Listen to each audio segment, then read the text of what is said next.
Okay. Just took a second, I guess. Yeah, it's a book in English.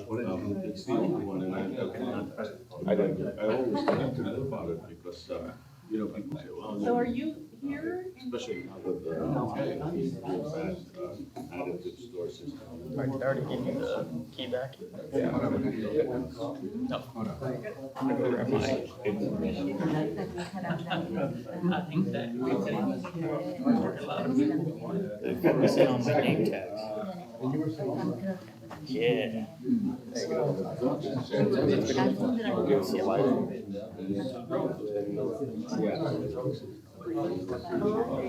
Oh, yeah. All right. We sure do. Wonderful. Then I teach also. His name was Farhan Khan, and now I have Gandhi. But amazing, when he trains, like soldiers, they had their caps and everything else. Nope, no, you're fine. You actually have a seat up there, with your name and everything. Yeah, I think that's acceptable.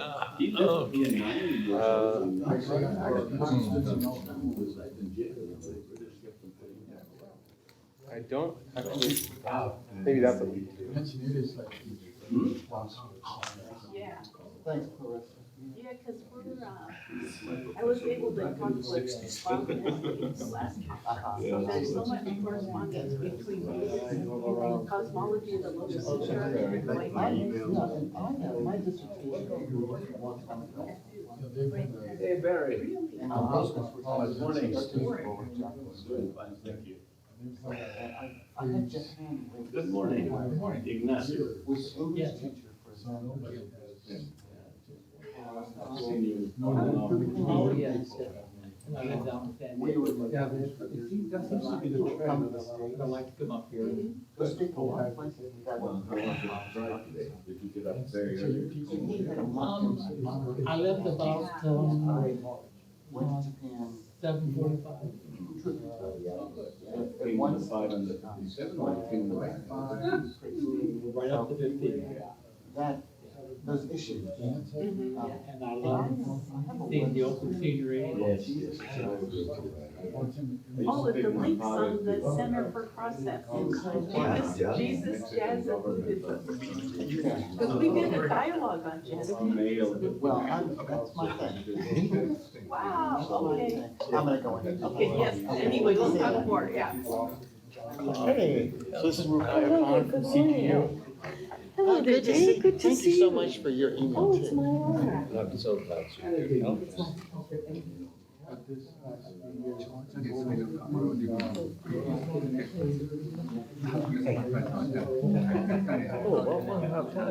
Well, that's been over a year now. And I'd lost her.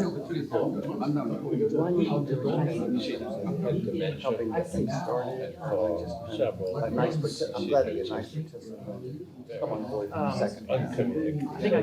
Death itself was a blessing. Okay. Thanks for thinking of that. Aslam Abdullah. You guys actually have seats up here. Oh, okay, you'd like us to sit up there on I guess it's time to go up. I didn't want to go up all by myself, but if I have to. Right, you can join me. Hello. Oh, hello, Mustafa. Nice to see you. Oh, nice to meet you, Clarissa. Nice to see you. Did you just walk in? No, we got here. Yeah, okay, yeah. So anyway, we'll let you get settled. It's good to see you. Yeah. Well, anyway, so we are panelists. This is, Not sure my name. your name is Greg. Okay. Sorry. Okay, here, let me just set my things.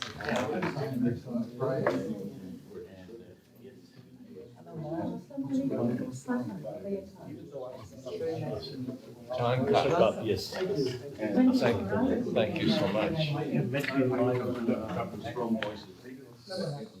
Yes, I think we could have met, but that doesn't mean that I feel like I'm acquainted.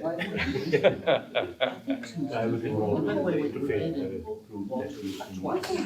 Yes, yes. And I looked for you.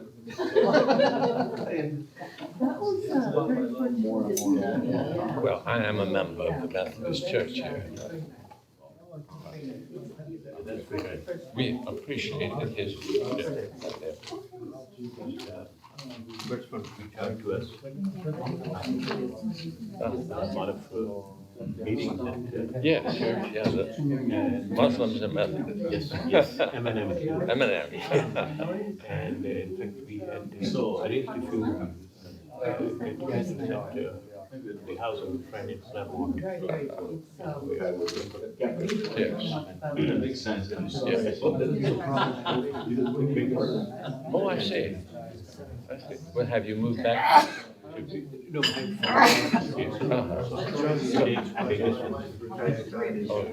It's back at, I'm glad to be here today. That's all right. And you have just now gotten acquainted with Farhan. yes, yes. Of course, the first time for him to be in Panama, so enjoyed it very much the last couple of days.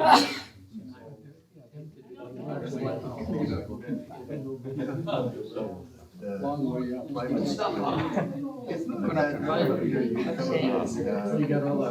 I already met him. He was walking the horizon at the same time I. No, but we, actually, so, sometimes. Mustafa, nice meeting you. The same, thank you. How are you?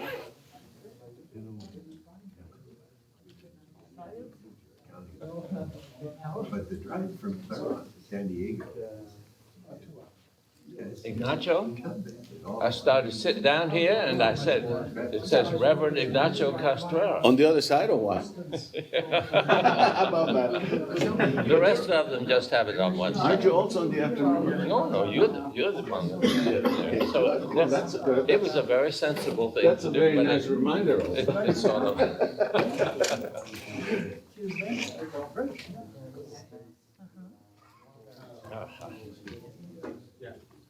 Professor, I'm Ignacio Castilla, nice to meet you.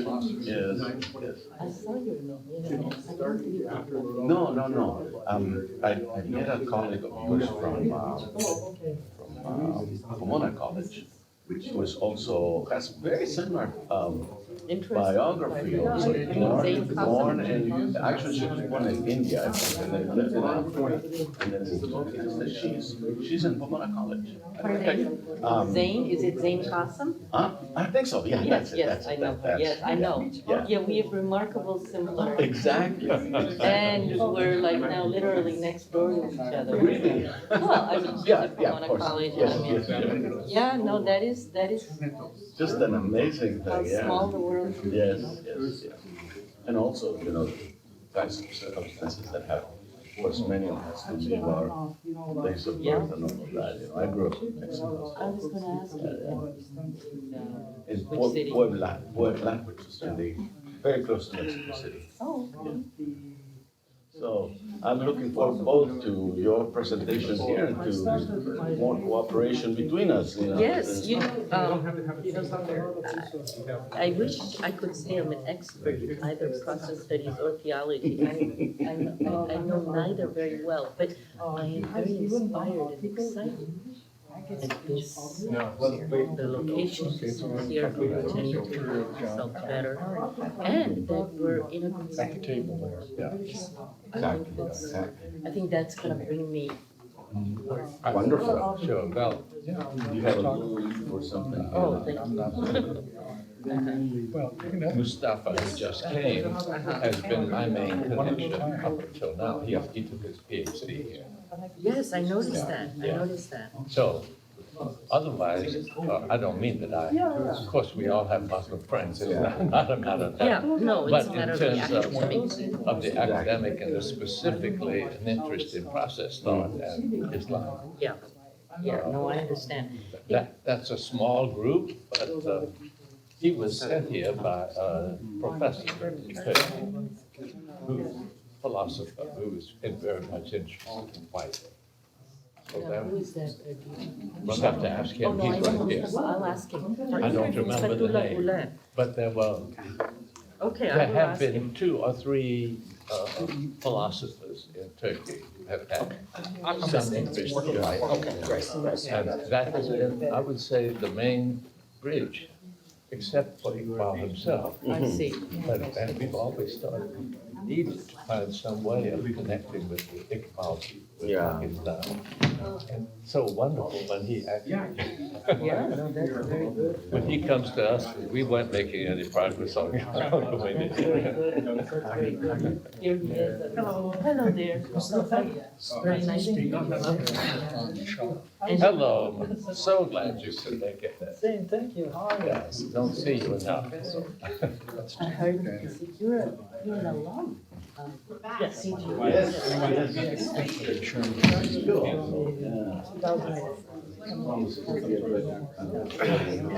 That's not very long. Yeah. Here because they was supervising my kids. And then I run to the same person.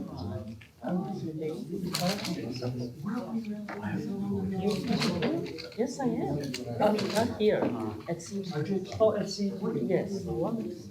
I'm, so. We're very, very fortunate to have. Very honored to be here and learn more and more about the place. Get the water. I tell people I'm disgustingly healthy. My diabetes, I should be having some significant complaints. That's good. I'm looking forward to you're getting acquainted with Farhan. Yeah. I guess you'll be able to get with them here. It's more or less the same. We've enjoyed having him around for the last couple of days. Very interesting person.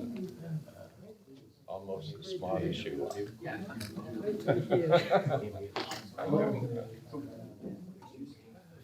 Well, I seem to be the only person here who thinks it's important to sit down. I think it's time, right? I belong to the Chicago School of Exercise. And, the chancellor of Chicago said whenever he had an urge to exercise, he sat down, so he lay down until the reach passed. And the other line is, don't run when you can walk, don't walk when you can stand, don't stand when you can sit, don't sit when you can lie.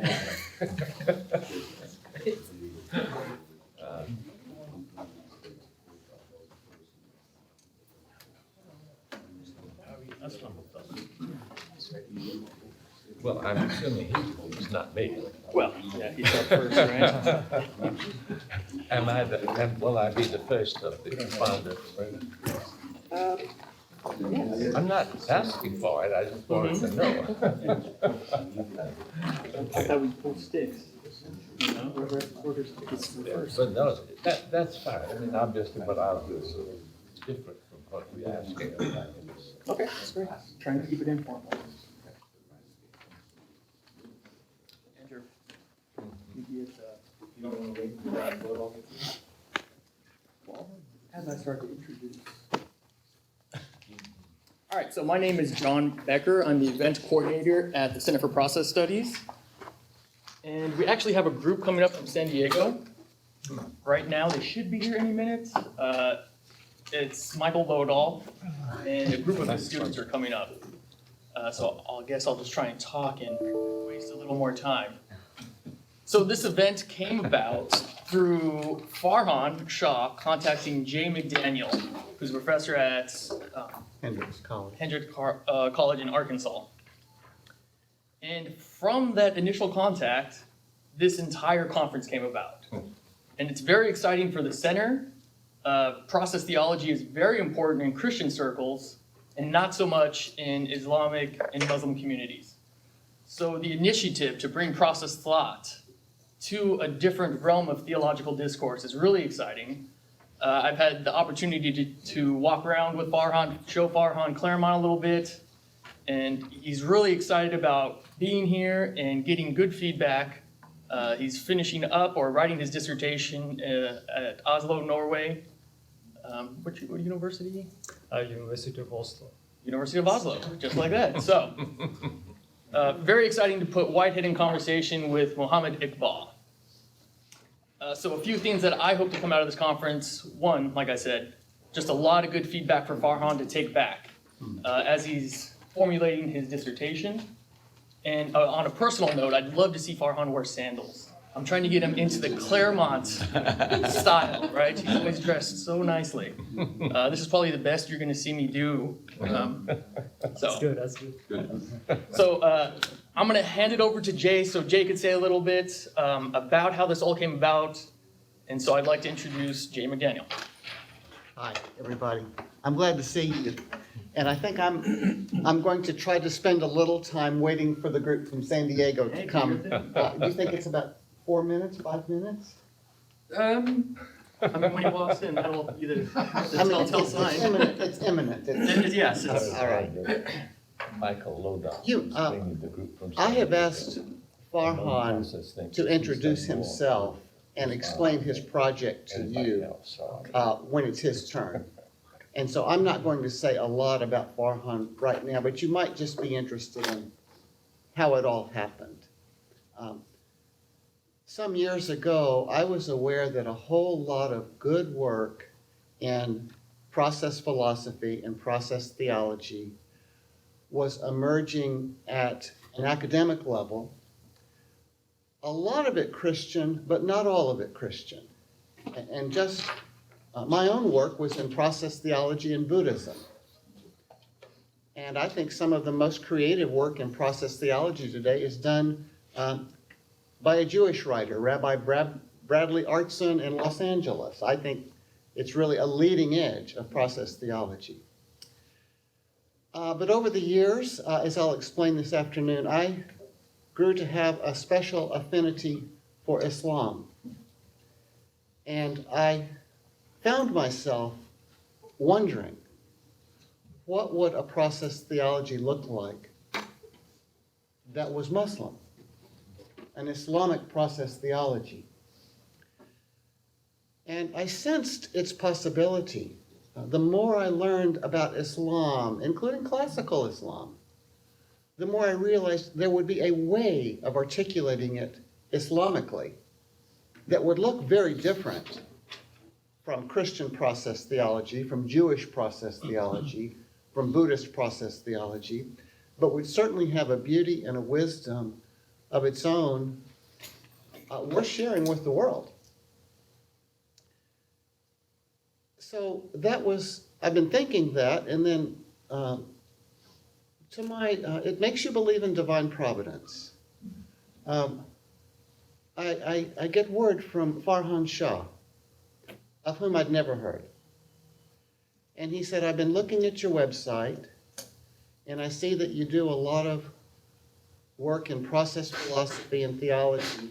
And I've really kind of forgotten, Farhan, whether you said, you told me about some of your work, but one way or another I said, would you be willing to publish some of your material on my website? And he said yes. And I've been grateful ever since. And I explained that in my website, the essays need to be kind of short and available to the general reader. I don't just want to speak to fellow academics.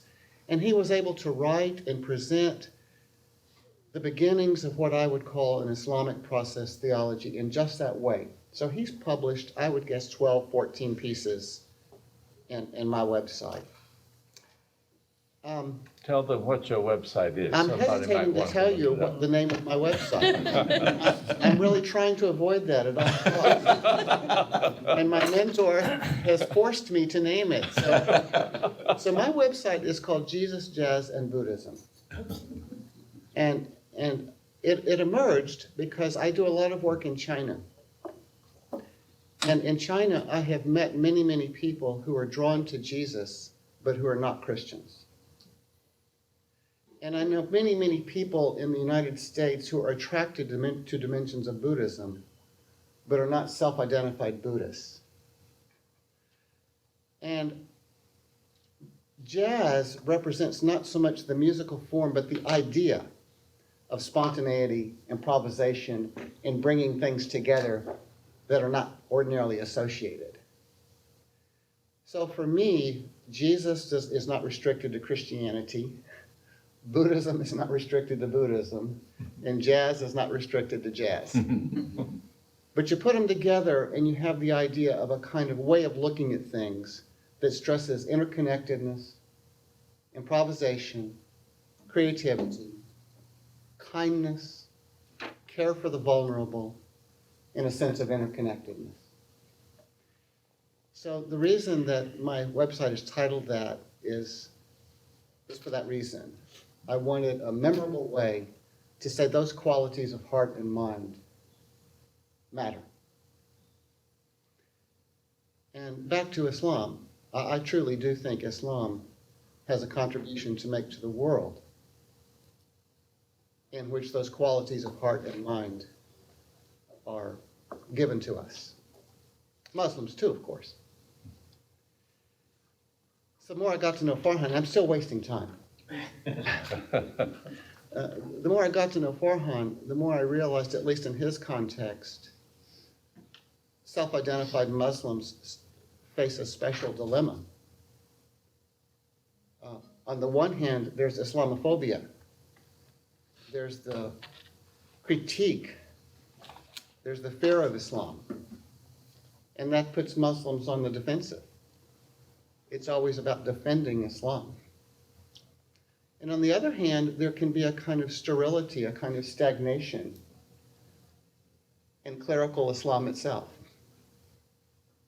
Deeply patriarchal, deeply rule-based. Where's the heart? And so if you're Muslim and you're faced by that, You can shut up anytime now. And so, this is to work perfectly. Oh, this is so perfect. Have a seat anywhere. You guys need to grab more chairs. Feel more than welcome to grab some off the back stacks there. After you sit at the ones at the table.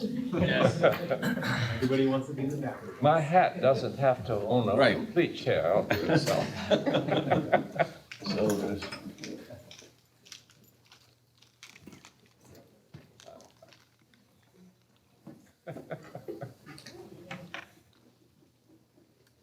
So that's a perfect time. Welcome. We're so glad you're here. Thank you very much for coming.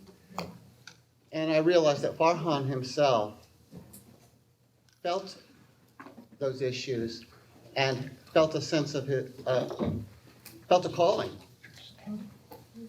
He wanted to articulate a way of being Islamic and thinking about Islam that was a creative alternative to the stagnation on the one hand, and of course to Islamophobia on the other. And so with that, we said, let's have a conference in Claremont, because Claremont is actually a great place to explore creative alternatives. And I just need to say that the Center for Process Studies, John Becker, Andrew Schwartz, John Cobb, they are immensely hospitable. If there is a creative idea that needs to be explored, they make it possible. And they have been doing that for 40 years, 40 some odd years. This is one of the most creative organizations that I'm certainly aware of. And I'm grateful to the Center for Process Studies for enabling this to happen. Now I think with that we can turn it to Farhan and then the panel. Is that the way it works? So Farhan's going to give probably 20-30 minute breakdown of his paper, and then followed by that will be the panelists. So once we get to the panelist section, I will introduce our panelists. So Farhan, please. Okay. Should I stand or should I? We're trying to keep it informal. This is the California. But your voice is thing. soft. If people can't hear you, you need to let us know very quickly. Yes, please. Right. I think if you feel more comfortable standing, you should feel free. Yeah, we I have. tend to feel more Yeah. comfortable standing when I'm talking to a group like this, so I'm going to stand. Does this work for you? Beautiful.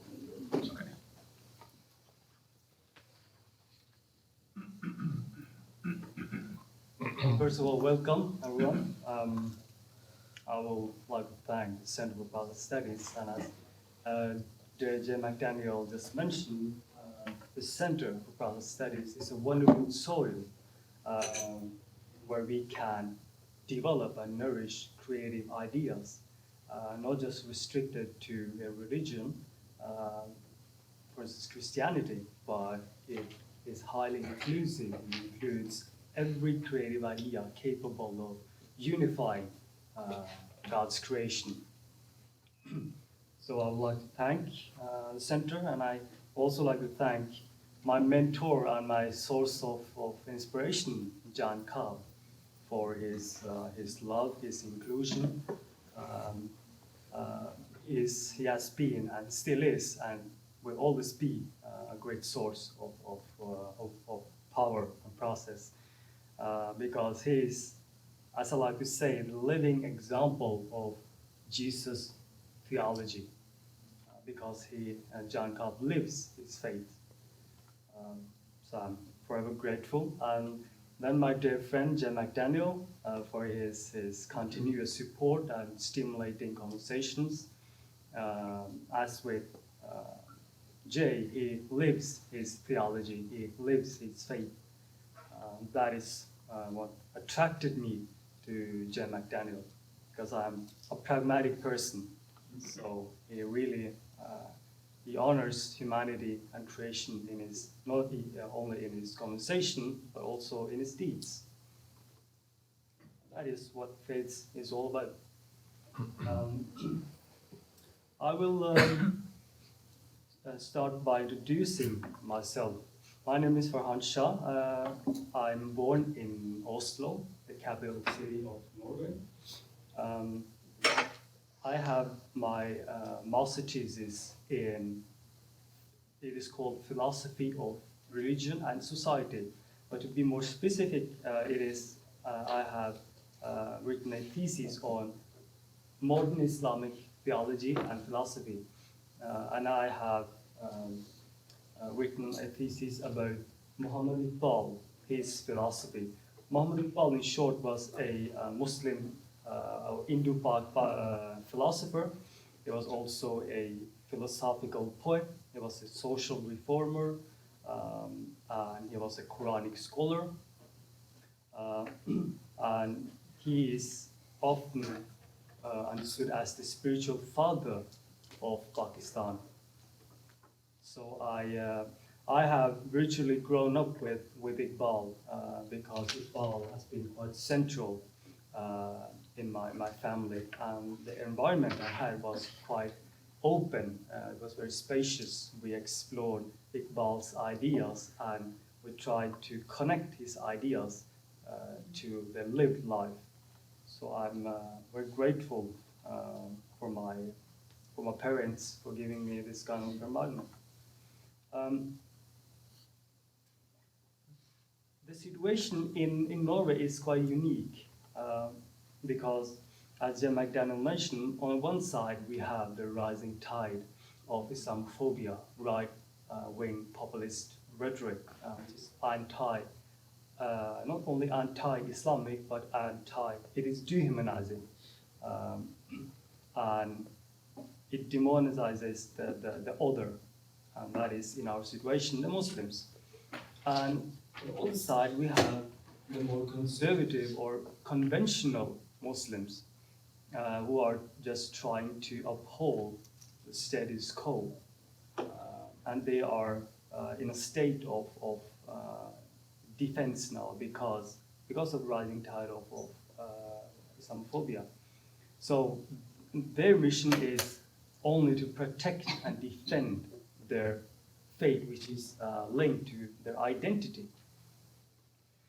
And then we have the moderate Muslims, which is the majority. They are aware of the challenges we have but because of lack of philosophical, theological education, they feel insecure. They don't know how to move onward in order to defend or reinvent Islam. And now we have a new group, which is called ex-Muslims in Norway. They are primary Iranians who flew from the Iranian regime. And according to their own missions, they are, so to say, trying to reform Islam, but they are victims of what I call secular dogmatism. They attack Muslims for being highly dogmatic and static, but at the same time, they also are highly static and dogmatic in their views, because according to them, Islam is incapable of evolution, incapable of reform. That is, I think it's quite counterproductive. And then we have a small group, very small group of academics who are aware of these profound challenges in our society. I am one of them. So my main aim is to, so to say, develop a new interpretation of Islam, which is first and foremost based on Quran, but also capable of changing itself according to the changing realities, because I firmly believe that human life is a process. We live in a dynamic universe, and our realities are in constant flux. So faith must also it must also be flexible and change according to the needs of its believers. So this is briefly the context of my country.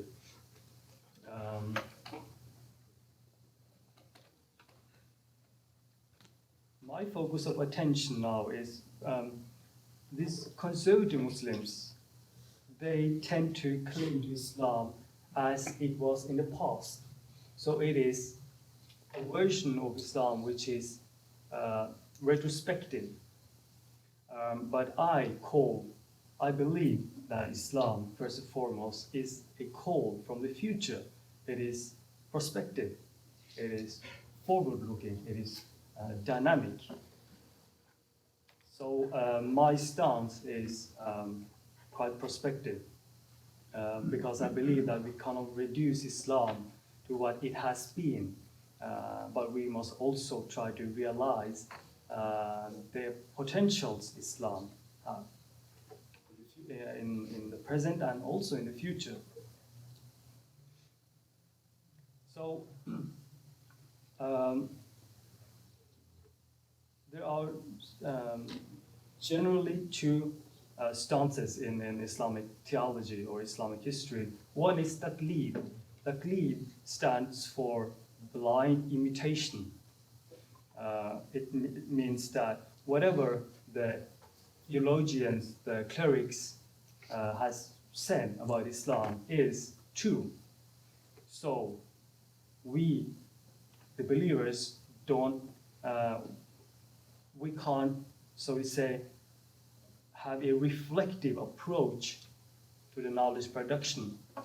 So we want to be, or we just ought to be passive receivers of the knowledge production of these scholars. This is called taqlid, blind mutation. You shut down your critical capacities and just absorb what comes externally. And then we have something called ijtihad.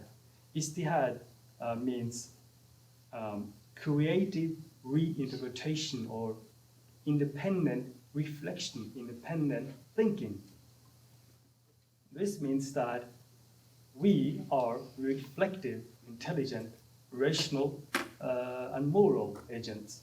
Therefore, we have a moral responsibility to reflect upon the knowledge, be critical, to scrutinize, and to develop the knowledge. In Islam, as in Christianity and Judaism, the foremost element, or so to say, faith, is faith in God. We believe in God. But few have paid attention to the concept of God we believe in. What is the concept of God, and what kind of consequences, temporal consequences, will our specific God concept have, both on the personal level and also on the more social level? And I think that Muslims, there's a Muslim philosopher in Egypt, his name is Hassan Hanafi. He has written a lot of books, and he's once said that in order to have a socio-political reformation or transformation in Muslim communities, we need, first and foremost, to have a theological transformation. By theological, he means we need to reconstruct the God concept we so sincerely hold. The more conventional God concept was developed by theologies who were quite imperialistic in their structure. So the God concept we now have and believe in is quite it is quite dictator and imperialistic oriented. God is, so to say, a dictator. He does whatever he wills. He utilizes his powers in whatever way he wills.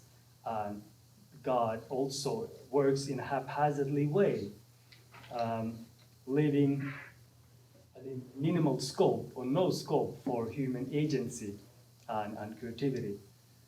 This gives also rise of the idea that God can suspend the laws of nature in order to show some miracles. And this tend to give, I think, believers a sense of protection, psychological support, that whatever happens was in God's hands. It's all God's doings. We are mere puppets in the hands of God, or toys in the hands of God. We don't have any agency, so whatever happens, happens. It's the will of God. And this, as an implication, gives rise to the idea of predestiny or predestination, that our future is settled.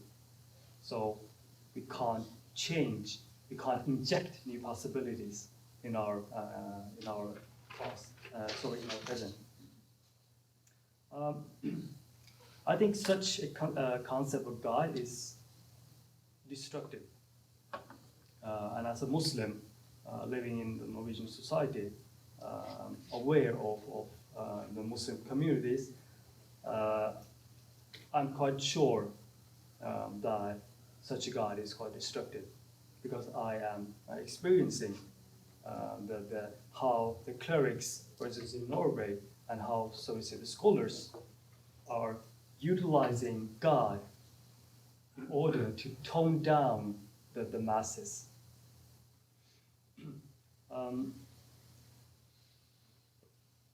I think that this classical theistic or this dictator-like God deserves to die. And I think we need to reconstruct this God concept. The God concept I have developed in my works by taking inspiration from Whiteheadian process thinking by the Quranic scripture, and also Muhammad Iqbal is diametrically opposed to this imperialistic God, this dictator, this monarch. According to Muhammad Iqbal, God is the ideal companion who cares for this world and its created becoming. In the human domain, God does not work in a dictator-like way. His power is not the power of force.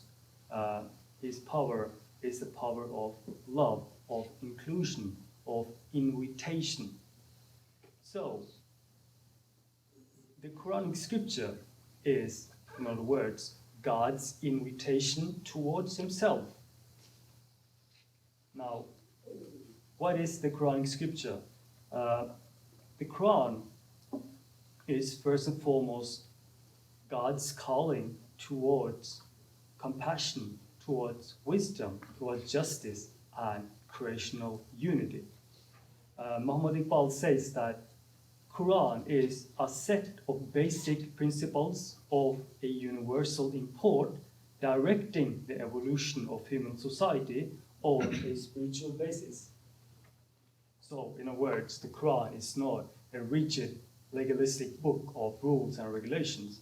It is a book of general guidance to man. It is a book of invitation. It is a book of persuasion. It is a book of reason and moral development. I say that the Quran is a guide to planetary well-being. It is a book of potentialities productive of enhancing all life on earth. And I think the Quran is the voice of God which invites human beings towards creative cooperation and to the furtherance of the cause of all life.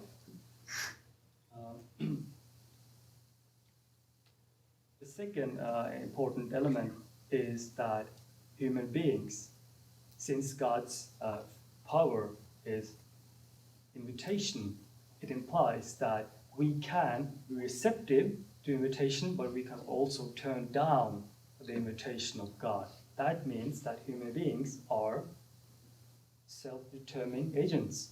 We have freedom.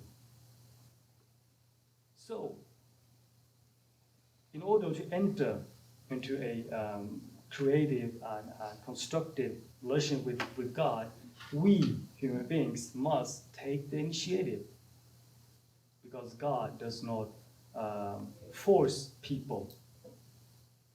He gives us space so that we can utilize our creative powers and possibilities, to understand, to reflect, and by our own will enter into, so to say, dialogue with God. So this means that the future is open. God does not control human destiny in the sense that God has settled the events and future possibilities. No, we create our future by realizing various possibilities. Possibilities can be both good and destructive. So the openness of the future, I think, can make human beings God's companion in bringing about the future, which is aware of our socioeconomic realities, our environmental preservation and compassion. Expressed in one word, I think God works through, there's an Arabic term, amr. Amr means direction, it means guidance, and more cohesion, which is the Arabic term jabr. It means cohesion. You shut down or you restrict the powers of human beings in order to just utilize them as objects. But human beings are subjects. They have subjectivity, they have experience, they have reflecting capacities. So God is, so to say, spacious. How much time do I have left? I'm not keeping track. Well, I mean, we had a little bit of the delay in the beginning, so I mean, if you want to wrap it up, maybe like 5 more minutes. Okay, thank you. This is by short the God concept. Now, briefly, God works through persuasive power. The power of God is power of invitation, not force, not destruction. And God wants human beings to enter into a creative relationship with Him. But the power lies in our own hands. We choose We can be receptive, or we can just turn down his possibilities. But he is always there, continuously offering possibilities, offering aims of creative transformation. So God does not give up on human beings. We can, but I think God does not.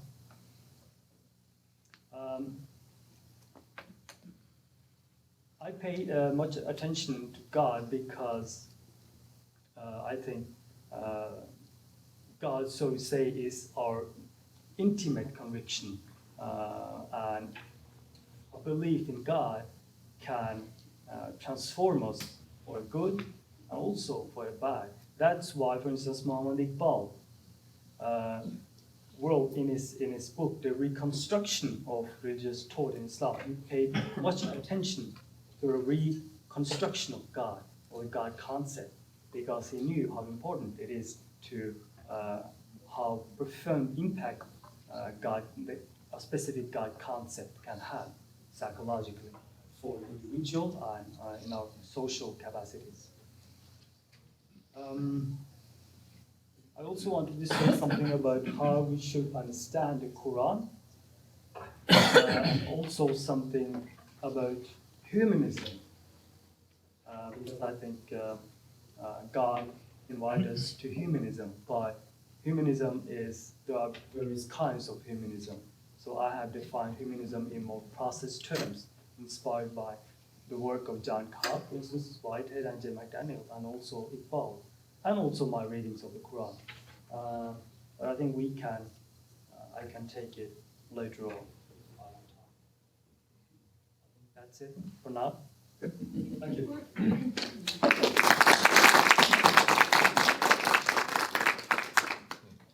All right, so the next part of the conference is going to be broken up into our panelist section. So we have 4 panelists. There was some discussion about who would go first, but apparently I already made a schedule here of who would go first. So first up for our panelists is going to be Professor Ruqayya Khan from CGU. They're going to respond in about 10 to 15 minutes. Followed by her will be Dr. John Cobb, Emeritus, Claremont School of Theology and Claremont Graduate University. Followed by Professor Mustafa Ruzgar from California State University, Northridge. And then lastly, Dr. Aslam Abdullah from the Osher Lifelong Learning Center, an affiliate of the University of Nevada. Okay, thank you. Well, thank you so much for this invitation, first of all. The invitation extended to me by the Center for Process Studies, John Cobb included. Thank you very much, Jay McDaniels. I'm absolutely delighted to be here. Thank you, Farhan Shah, for inspiring us. I enjoyed reading your paper and appreciated your comments. It's refreshing. It's a refreshing breath of air, and very vital for you to come from Europe and share with us your perspectives. So I teach at Claremont Graduate University, which I guess I like to think of it as a sister institution to Claremont School of Theology. I teach in the Department of Religion. I was not trained as a theologian, and I am a newcomer to process studies. However, my expertise, that is to say, Arabic literature, Islamic studies, has points of contact with obviously what's being brought forth.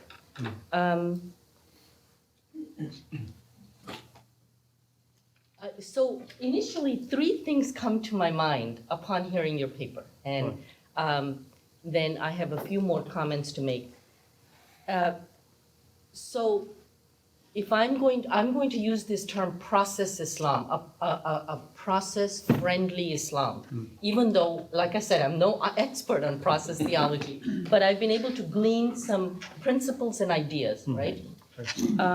So the first thing that comes to my mind is that there's a tradition in Islam, and you would know about it, Farhan, and so would our other panelists, of tasawwuf, Right. which is what we call mystical Islam. Okay, very, very kind of simply and crudely put. And that tradition has intersections with falsafa, right? Tasawwuf and falsafa, and with other falsafa meaning philosophical Islam. Not surprisingly, that particular tradition has many elements in it that are amenable to process interpretations of Islam. Right, right. And a couple of them you've actually drawn our attention to already. They're in your paper. The first one that comes to my mind is this one called jihad an-nafs.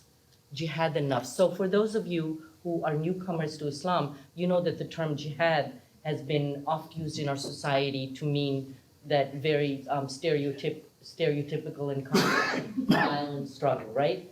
But jihad, simply in Arabic, I could say, jahadtu ala at-tawila. That means I'm pushing against this table. Jihad simply means exertion or pushing.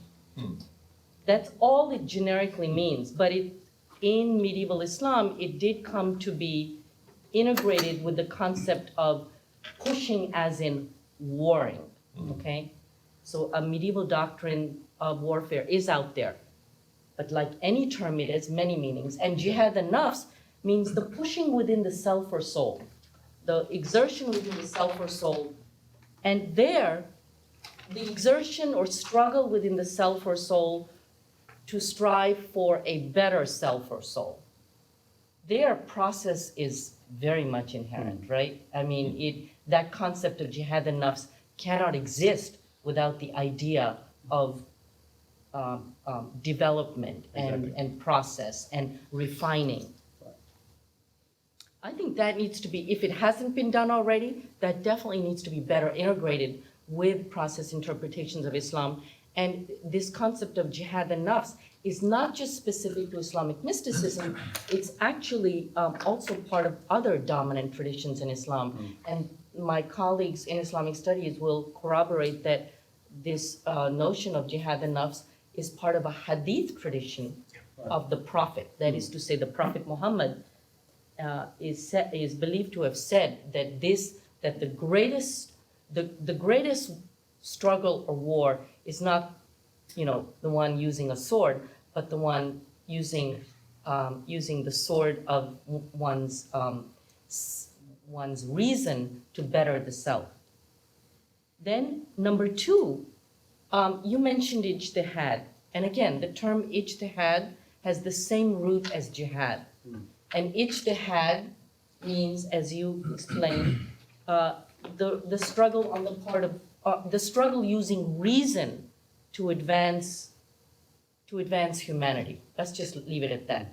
Using the tool of reason in interpretive logic, in commentaries, in interpretations of text to advance what is the common good.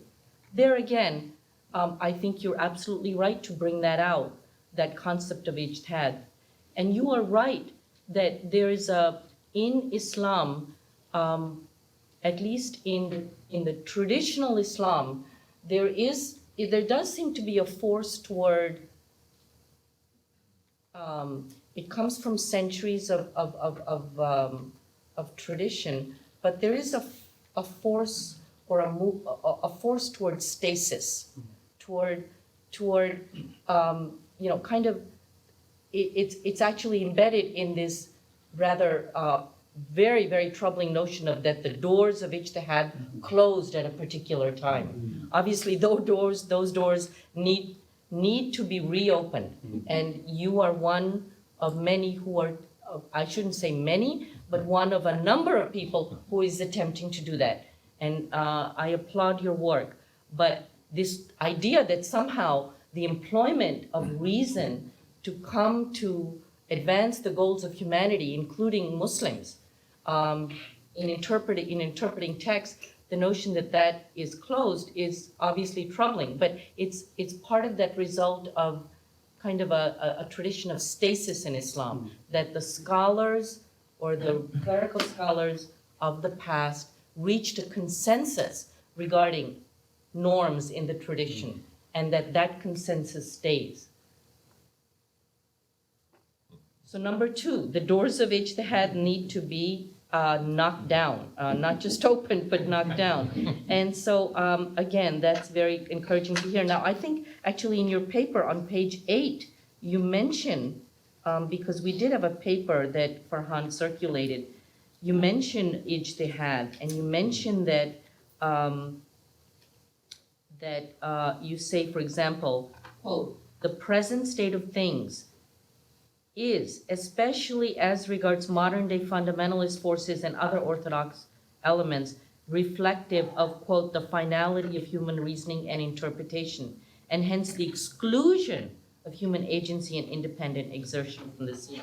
Obviously, that exclusion can no longer be viable and ought not to be viable. Then the number 3, again, I'm coming back to tasawwuf, or that mystical tradition of Islam.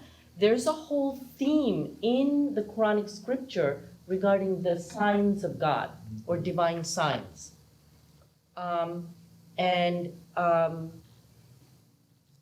the Quranic text, there's a recurrent mention of how the proof of God is out there in the signs of creation. So these divine signs are signs in creation. And the Quran identifies everything from natural phenomena, mainly natural phenomena, such as the alternation of night and day, the growth of flora once it's been rained, celestial signs. These are all deemed to be signs of God. And there again, the process element is palpable because one can make the interpretation that those signs are constantly in a state of flux, right? The rains come and go. Our earth is changing all the time. Even not just that the celestial bodies are in a state of flux, but our interpretations as human beings of what we understand and see of those celestial bodies is in a constant state of development. So again, let's bring that out more. Because these perspectives, the signs of God, that is to say, the theme in the Quran, and the jihad and nafs, these are known to Muslims. They are commonly known tropes to Muslims, and one does not have to be a theologian to know these. And so these are points of contact between, I think, Muslim theologians and bringing in a larger fold of Muslims to understand the process dimensions. And of course, they're also, I think, comprehensible to people who are not Muslim.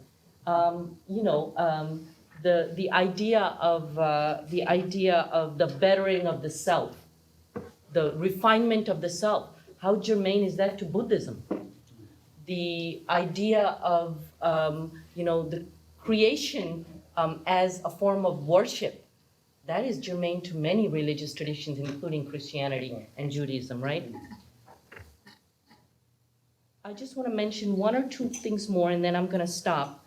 Iqbal, wonderful. I am so pleased to see you focus on Iqbal, because I think one of the challenges of process theology in Islam is that we need to find our native people to help us make the transition from process theology as having its Euro-American roots to its Islamic roots. So we need our native sons and daughters to help us do this. Iqbal is one such native son. But Iqbal owes a debt to yet another native son.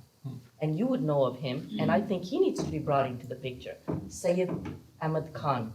Sayyid Ahmad Khan was actually lived about 60 to 70 years before Iqbal. Also Indo-Muslim, just like Iqbal. It's actually, Sayyid Ahmad Khan was born in 1817. It's the 200th anniversary of Sayyid Ahmad Khan's birth. I think we should look toward convening a conference to honor his legacies. Exactly. Iqbal would not be who he is without the contributions and some of the ideas of this Indo-Muslim reformer, namely Sayyid Ahmad Khan. It was Sayyid Ahmad Khan who, for example, started a commentary on the Bible.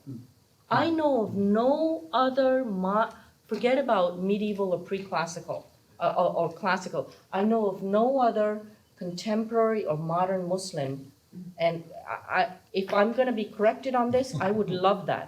I would love to be corrected on this. I don't know of any Muslim scholar, theologian, you name it, who is or has written a commentary or exegesis not of notions of Christianity embedded in the Quran, like the notions of Injil or the Gospel, but who has written a commentary in the Bible. And Sayyid Ahmad Khan started one and he never finished it. But I think we need to go back to that and finish that. That's a way to bridge Christianity and Islam. And what J. McDaniel does in his paper is a real act of courage in walking the shoes of a Muslim. I think Muslims need to walk the walk of Christians and Jews and talk the talk of Christians and Jews. And what better way to do that than to, for example, respect the canonical Bible and offer an interpretation of that from a Muslim perspective. So Sayyid Ahmad Khan needs to be brought into this. Could you spell that for us? The name of Sayyid Ahmad Khan? Yes. It's misspelled in different ways. If you're gonna look on the internet, spell it S-Y-E-D, Sayyid, S-Y-E-D, Ahmad, A-H-M-A-D, A-H-M-A-D, and then the last name is Khan. That's the most oft-used name on the internet, but that unfortunately that's not the correct spelling. But I can share that with you. Wonderful, great, yeah. I'll come next. Okay, I'm going to stand up. I feel more comfortable when I'm looking at people to be able to see all of them. I can do that better when I'm standing. I just want to say first what a delight it is for us to have this visit. It would be great simply to get to know a brilliant and conscientious and spiritually profound Islamic scholar. But I'm not going to just talk about this in this personal sense, but say that for many years, we in the Christian Claremont process tradition have commented on the importance of extending this to Islam, and we haven't done much of a job of it. It's been, we haven't known how to go about it. We've been very fortunate that there have been a few philosophers, I think, in Turkey who have had an interest in Whitehead, and Mustafa, who's going to be speaking in a little while. As I understand, he can correct me, but his professor encouraged him to come to Claremont to study. So that's a connection that we have been very happy about. But we've also just all along thought, well, the most interesting connection might very well be in Pakistan with one of the great poets of modern times. And we did understand that there were communities in Pakistan that were keeping the memory of Iqbal alive. And Iqbal talks specifically about Whitehead. This is not just a parallelism, but an actual connection between the two. But we never made, nothing ever happened. And then suddenly, out of the blue, it happens, not by our initiative coming to us. So let me just say, we are so happy to have this opportunity. I think the reason we've talked about it often is that the problems of Islam and Christianity over the centuries are so very, very similar. The understanding of God in Christianity, what became orthodox in the Middle Ages, was actually very much borrowed from or learned from the Muslim scholars in Spain. And when we think of Thomas Aquinas as kind of the normative thinker about God for large parts of the church even today, well, he wouldn't have thought the way he thought if he hadn't learned it from Muslims. So we have very similar histories in which the spiritual tradition, or some often call it religious tradition, but the wisdom tradition I really prefer. Of our two traditions, one expressed in the Quran, the other in our Bible, found themselves being asked questions that they couldn't answer because neither of them has much philosophy.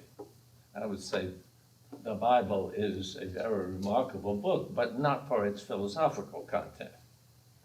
The kinds of questions that philosophers ask, and when we say philosophy, we largely mean the Greeks. They asked a different kind of question, and we didn't have any answers for it. So we began studying the Greek thinkers, Plato, Aristotle, the Stoics, and developing our philosophy out of that background, and then trying to understand our own scriptures, which were non-philosophical, through a philosophical language. Now, I think that was the right move to make, but unfortunately, the basic structure of thinking in either the Bible and I think the Quran, I hesitate, I know I'm so ignorant in this case, but I think both of these traditions are primarily storytelling. They're historical in their nature. And Greek thought doesn't focus upon stories and history, it focuses upon objects, and especially the objects of vision. And the Enlightenment emphasized that. It has its own continuity with that. So we both have this deep tension between our scriptures and our explicit theological expressions, which are so informed by another culture. Again, I'm not presenting this as something to criticize, but it creates an inner tension. And when modernity came along, it constituted a deep threat to both of us. Now, modernity, what we call modernity, Western modernity, arose in a Christian context. Therefore, our relationship to it is a little different. But basically, modernity's fundamental assumptions are profoundly different from the assumptions of either the Christian community or the Islamic one. And the way they challenged our philosophical thought was different from the way they challenged our scriptural thinking. But I'm just saying there is a set of issues that we have in common. And some of us think that Whitehead is the first really systematically and fully developed philosophy that is an improvement upon the Greeks from the point of view of our tradition.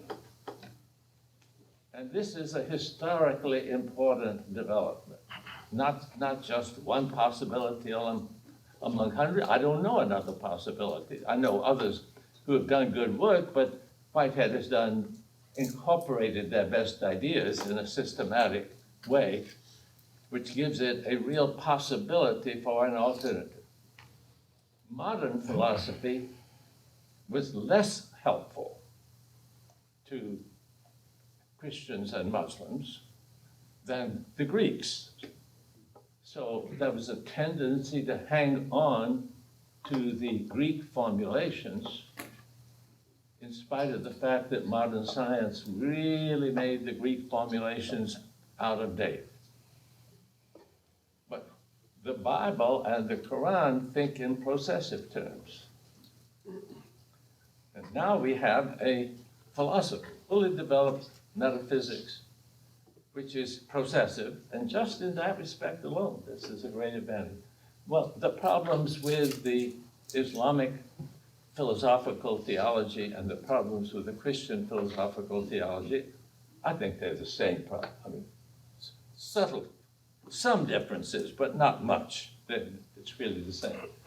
Then we have another set of problems which are different, but very parallel with each other.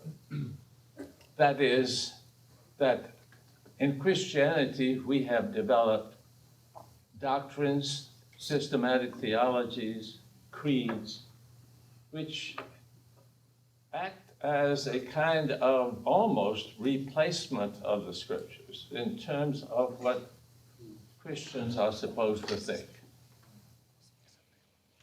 And in Islam, I understand that there are all kinds of traditions that tend to have more to do with behavior, is more the development of law, Sharia, I understand, that many Muslims today feel that to be a really good Muslim, you must follow that. And in both cases, I think they have become obstacles rather than assets. So I'm all for back to the Bible. I think the Bible is a much more progressive book than what Christianity has become since the Bible. And Whitehead liberates us to do that because the metaphysics is much more open. You don't have to translate everything into Greek substantialist categories. You can take the stories as stories, and that the story is talking about events, and events are more fundamental than objects from a Whitehead view. So we have, by we, I'm speaking of a relatively small fringe group of Christians, but nevertheless, we've been working at it for quite a while. And we found it very liberating and healing and convincing, and I think these days that process theologians speak of God with greater confidence and assurance and realism than almost any other liberal or progressive groups in the Christian community. Because the biblical God, I would say especially the God of Jesus, makes sense in today's world. But a lot of the other forms that God has taken don't make much sense in today's world. So it gives us a greater ability to just feel comfortable in the affirmations. And I think that's a gift that Muslims can receive,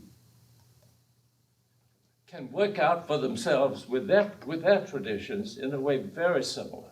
So I consider that this is a matter of brothers working each in his own way. But nevertheless, we can learn from each other in this process. The Jewish community is not altogether different, but we won't try to complicate our talk by bringing in a third partner. But the Abrahamic faiths, of course, have much the same problem.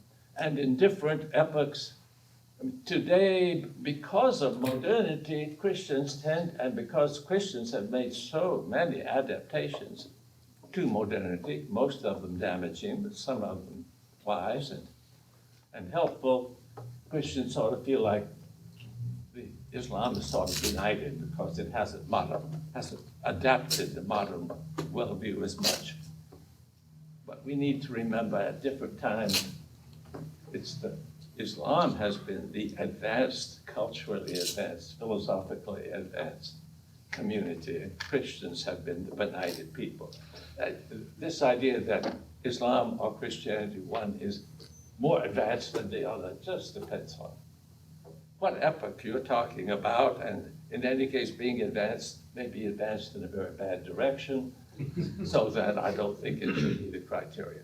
So I would love for Christians in general to understand Muslims in general as siblings in the faith, and that of course they have problems and they do terrible things, and of course we have problems and have done terrible and are doing terrible things. We both need to do a lot of repenting. We both need to find ways of expressing our faith that we can have confidence in. This is really what we need to be doing.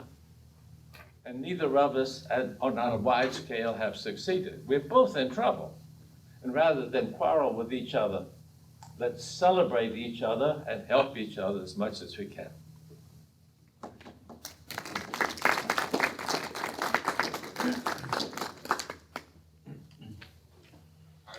next panelist is going to be Professor Mustafa Ruzgar. Like I say, we're very informal here. If you want the podium, feel free. No, I'll be fine. Perfect. Here, I think. You know. Perfect. I really thank the organizers and the panelists for including me here in this conversation. And I'm from Turkey originally, and I graduated from CGU at the religion department almost like 10 years ago. And I have been a very keen interest in Whitehead, in process thought, in Iqbal, even before coming to the United States. As John Cobb mentioned, like there are scholars in Turkey who have extensively written about Iqbal and Whitehead and about process thought. So I was very fortunate, to come to Claremont. I didn't come with this intention, but finding process thought here, it always kept my attention. I would like to say that, first of all, my thinking about process thought, Islam, or my thinking in general, is also in process. So I'm not, I published work on Iqbal, on process thought in the past, which possibly I could have written some of them slightly differently today or more radically differently. And what I am going to share with you today could possibly change tomorrow as well. But these are just momentary insights I have, and I want to make it a very spontaneous conversation. And to start with, I would like to, just relate to what Professor Khan mentioned about the signs of God existing, in nature, always, in flux and always leading to God. And obviously the idea of sign, in Islamic thought, it also relates to your inner being, your contemplation as well. It is the nature in itself, and everything in the nature is considered as a sign, as an ayah, a sign that gives information or news about God, or that leads someone to God. Not as a definitive proof or logical proof, but something that you can make a connection. And then your inner being, your inner contemplation, your own self, is also considered as a sign in Islamic thought. And one of the traditions of Muhammad says that whomever knows themselves, man arafa nafsahu arafa rabbahu, knows their God. Whomever knows themselves, their inner being, that inner contemplation, also knows God. So your inner contemplation is considered as a sign. And one more comment about John Cobb, when he mentioned that we need to perhaps look at the Bible or the Quran more carefully. And I share it with John Cobb, and I find it very important. And what Whitehead does, I think, with regards to the Christian tradition, is it is radical in many ways, radical that is different than what has been traditionally produced, but it is more in line with the Bible itself.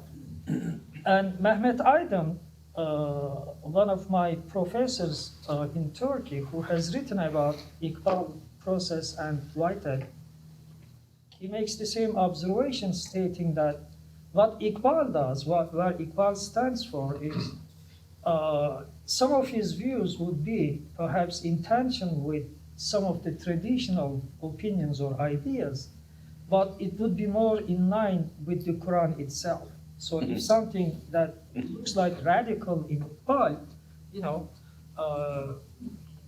it is more from the traditional perspective.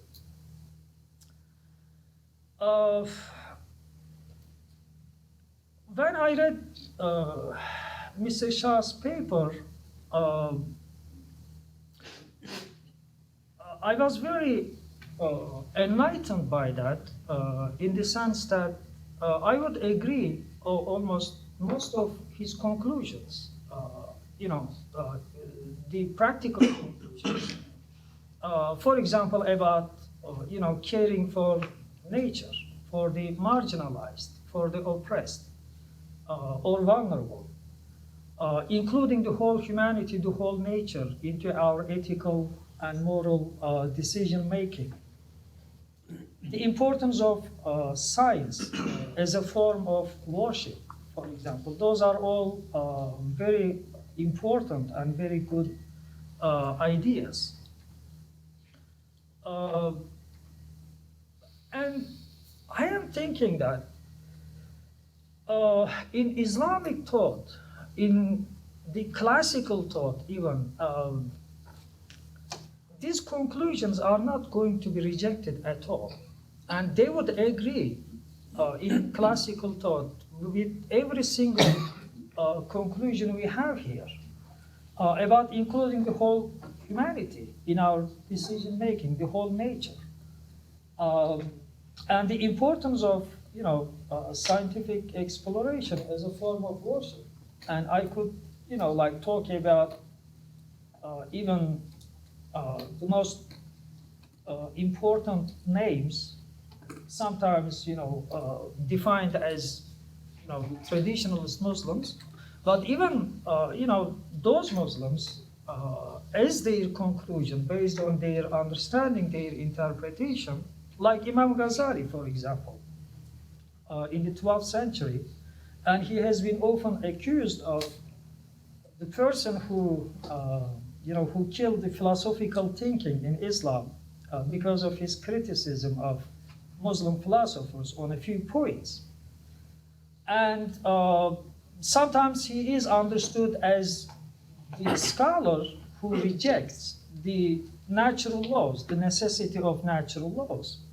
But even in Imam Ghazali himself, we see that scientific investigation and exploring nature and understanding the natural laws is very important, because nature is the sign of God and the laws are related to God. He never, in any of his work, he never denies the importance of this. But the problems about Ghazali are based on some very technical discussions about whether or not, for example, natural laws are necessity or necessary, whether or not they can be broken. Those technical discussions. But in general, his general perspective is very inclusive and very important. So those conclusions, I find, are very much, has been voiced in the traditional Islamic thought, whether it is in Sufism, for example. I would like to give some examples from Sufism, or even in the traditional Muslim theology. They were not distanced from these discussions in terms of, let's say, human freedom, the importance of human freedom. We are going to find great examples in traditional thinking that advocate human freedom. And even the ones who seems like everything is predetermined or predestined, they will struggle to find a tension between human freedom and divine predestination, because they are aware of the problem, not to give up on either side. There are examples in Islamic thought that are totally imagining a world that is predestined by God, that there is no place for human freedom. But that school or that thought never, has been in the mainstream Islamic thinking, has been marginalized, and that sort of thinking has died out. And we can, I can talk about examples of that as well in later discussion. In Sufi tradition, for example, a couple of months ago, I gave here a talk about process and Wahdat Wujud. And specifically in the Wahdat Wujud tradition, it is very striking to find that a lot of that, what that tradition thinks about God-world relationship, about the world itself and how the world works, is very similar to process thought and very similar to Iqbal himself. Iqbal has been greatly influenced by the Wahdat Wujud tradition by Ibn Arabi during his early years, but later he came to criticize it very severely as well. But his criticism was mostly on practical levels, not on theoretical levels. Mostly on practical levels, because he observed that, the way people are practicing Sufism is leading people to some sort of stagnation or laziness and so on. And because of that practical considerations, he became critical of Sufism. But what Wahdat Wujud stands for and how it conceptualizes God, how it understands God-world relationship, I don't think there would be many radical differences between Iqbal and the Wahdat Wujud tradition. For example, in that tradition, everything is in flux. There is no denial of that in the Sufi tradition, that there is constant change from one moment to another moment. There is constant change, there is constant development. And in that tradition, God has always been taught together with some sort of eternal objects, what Ibn Arabi calls as ayan sabita, and with some sort of creation as well. In that tradition, he makes a distinction between God, abstractly taught, the essence of God, or God's Zat, the essence of God. And then there are those ayan, those sort of eternal objects, and then there is some sort of creation. God is never, ever stagnant, never. He rejects the idea of creating from nothing, absolute nothing, because it imagines a stagnant God prior to creation, that God is inactive. He doesn't accept that. But he starts with this theoretical explanation where at the top there is God's essence, and then there is these eternal objects, and there is other levels of creation. But that hierarchy, in a way, and he insists on that very clearly, that hierarchy is only a logical hierarchy. It is not an actual hierarchy. Which means that, in any sort of actuality, we are going to see God in relation to some actualities with eternal objects. The distinction is a logical distinction because of the preservation of Islamic idea of Tawheed, but in actuality, at any moment of actuality, we are going to see God always in relation to something. And I think Muslim philosophers like Farabi, Ibn Sina, in their emanationist philosophy, Neoplatonist philosophy as well, they have similar views. Everything emanates from God. Like the first, God thinking about himself, and from that different levels emanate up until to this physical world. But even in that position, I think the distinctions at the top is made as logical distinctions, not as actual distinctions. So God is always taught in relation to something,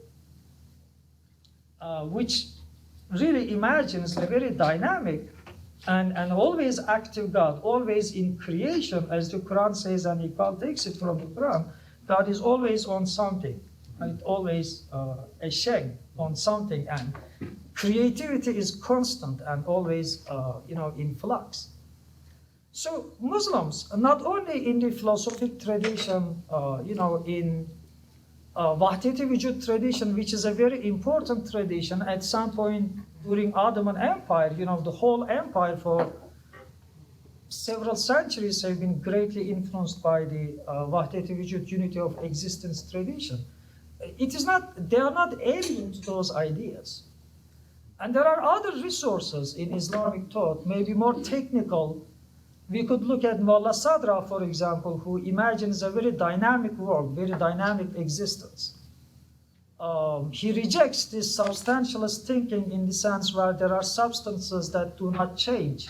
In Mullah Sadra, Harakatul Jawhariya means even the substances are in changing, constant changing. And I think Fazlur Rahman observes that perhaps there was an influence to Iqbal from Mullah Sadra, because Mullah Sadra is an Iranian thinker, and Muhammad Iqbal, has a work on mysticism in Iran, and possibly he read Mullah Sadra and was influenced by him.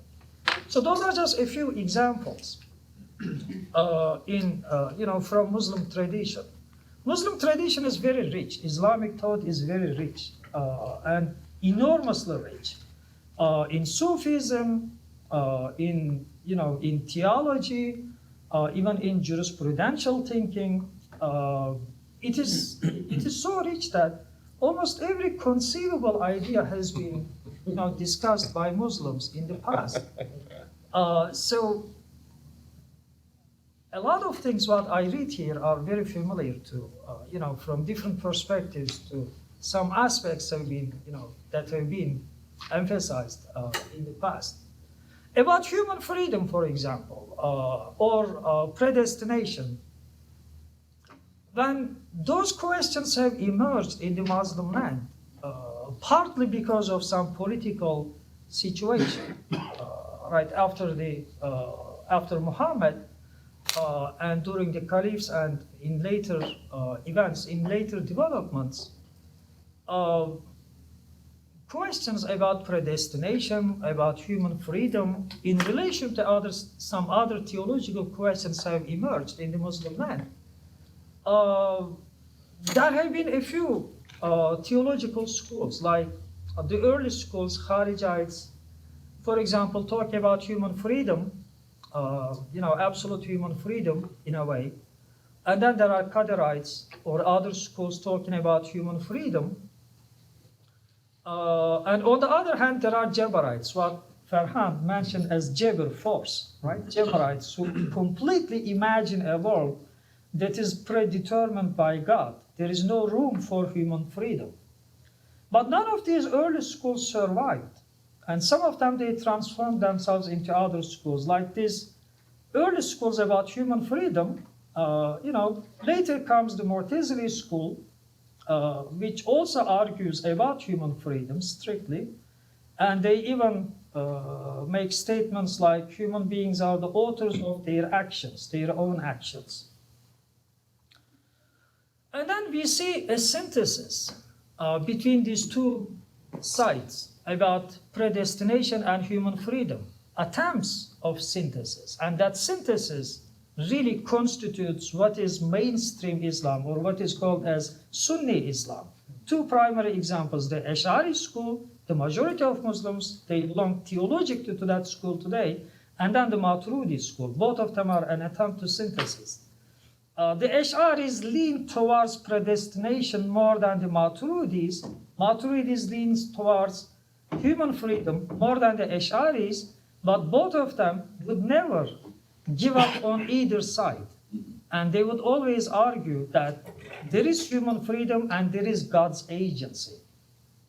There is a paradox here, a paradoxical language. Like Ibn Arabi says, we cannot say God is absolutely transcendent, we cannot say God is absolutely immanent, but we have to say the both. God is both transcendent and immanent at the same time. So we have to say human beings are free, but there is God's agency at the same time. How are you going to conceptualize this on a theoretical basis? Here is the difficulty. And they did what they could best. Like Ash'ari theologians, they came up with this idea of the Kesb theory.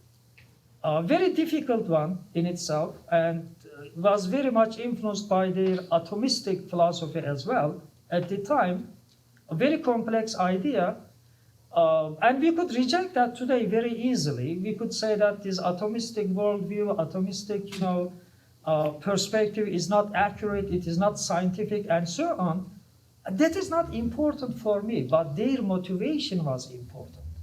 They worked with what they had available to them.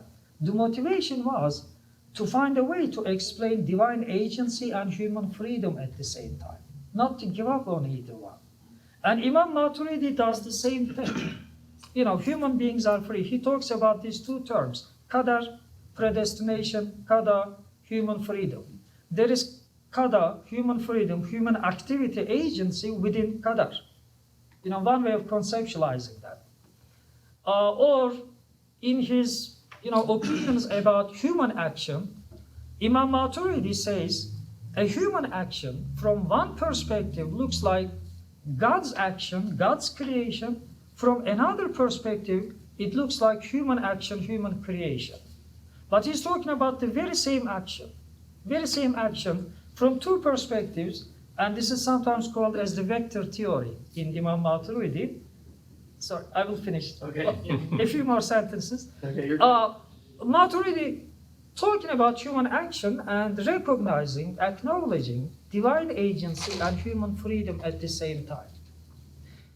We could criticize, his worldview, his scientific understanding, explanation like the case theory, but the motivation, I think, was important for me.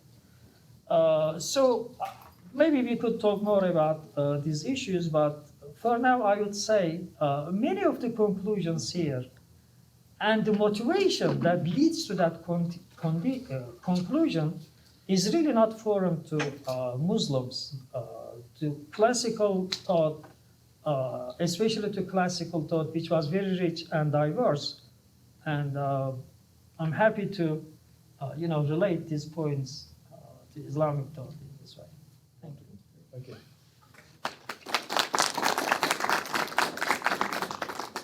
So our last panelist for this session is going to be Dr. Aslam Abdullah. Let's stand. Okay. In the name of God, the most gracious and most merciful, I greet you with the traditional Muslim greeting, peace. One of the advantages of being the last speaker is that you are sure that the previous speakers would have said what some of the things that you wanted to say.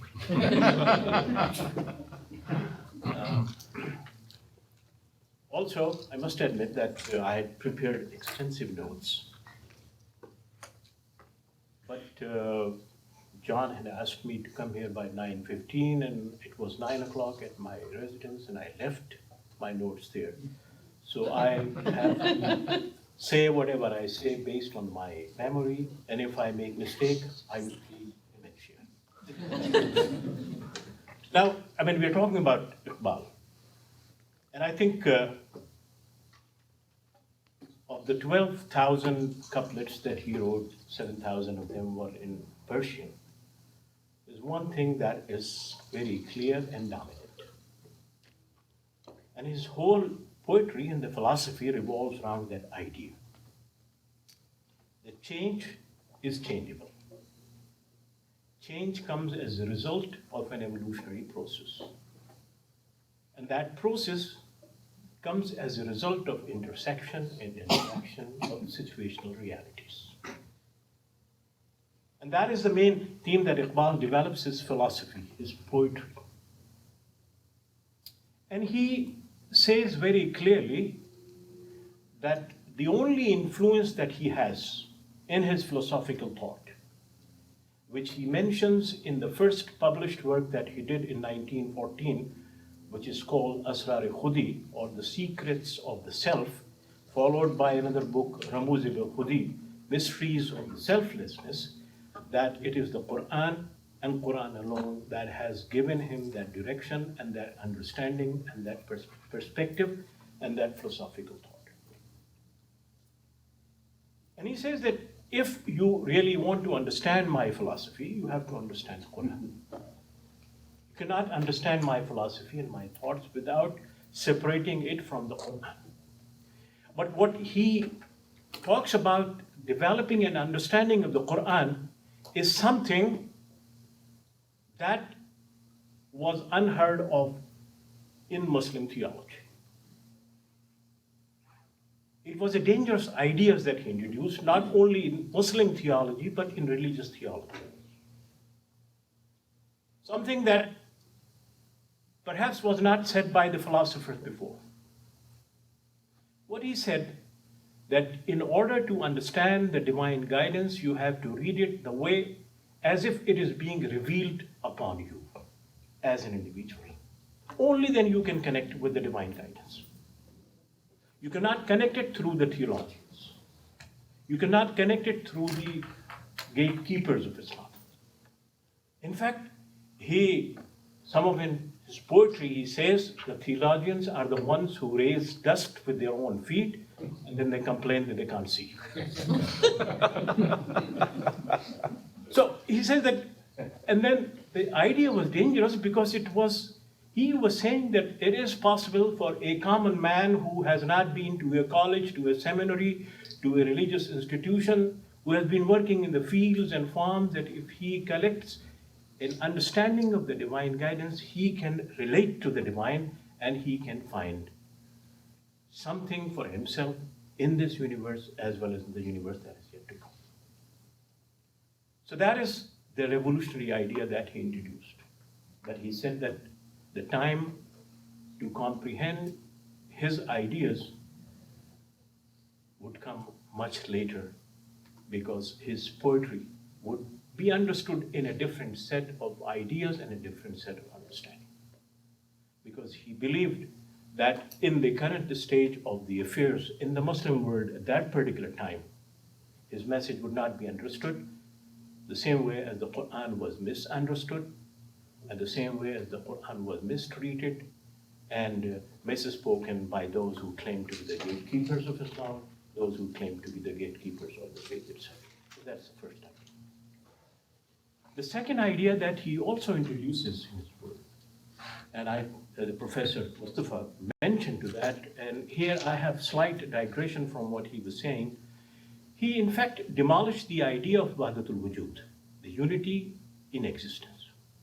He demolished the idea of Wahdatul Shuhud, the unity in manifestation.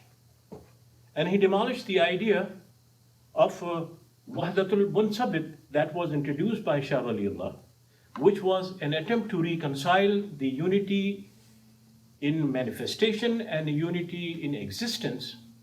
And he also demolished the idea of Sultan Bahu, which says that Wahdatul Maqsood, the unity in what you call the necessity. And he came up with the idea that God is a separate entity, a unique entity. Human beings are a separate entity. And human beings have a capacity to reach to the point whose potential they themselves are not aware. हर एक मकाम से आगे गुजर मकाम है तेरा, हयात ज़ौक़ सफ़र की सिवा कुछ और नहीं. That you have no destination. After reaching to every destination, you would find a new destination. And that would not be your ultimate destination, because life is a continuous struggle to find new identities, new faces, and new understanding. And that is how he wanted people to understand the Quran. So he said that if you would not read it the way as it is being revealed upon you, you would never understand the divine guidance, because the divine guidance is not for theologians. It is not for anyone else but you as an individual.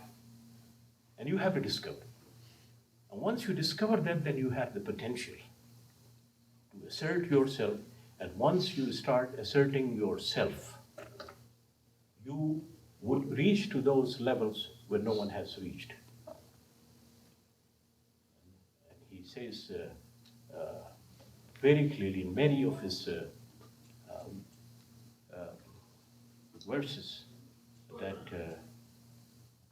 your identity in yourself would develop on the basis of your constant struggle and constant efforts to know yourself, to go through that process of change that you would face in this world.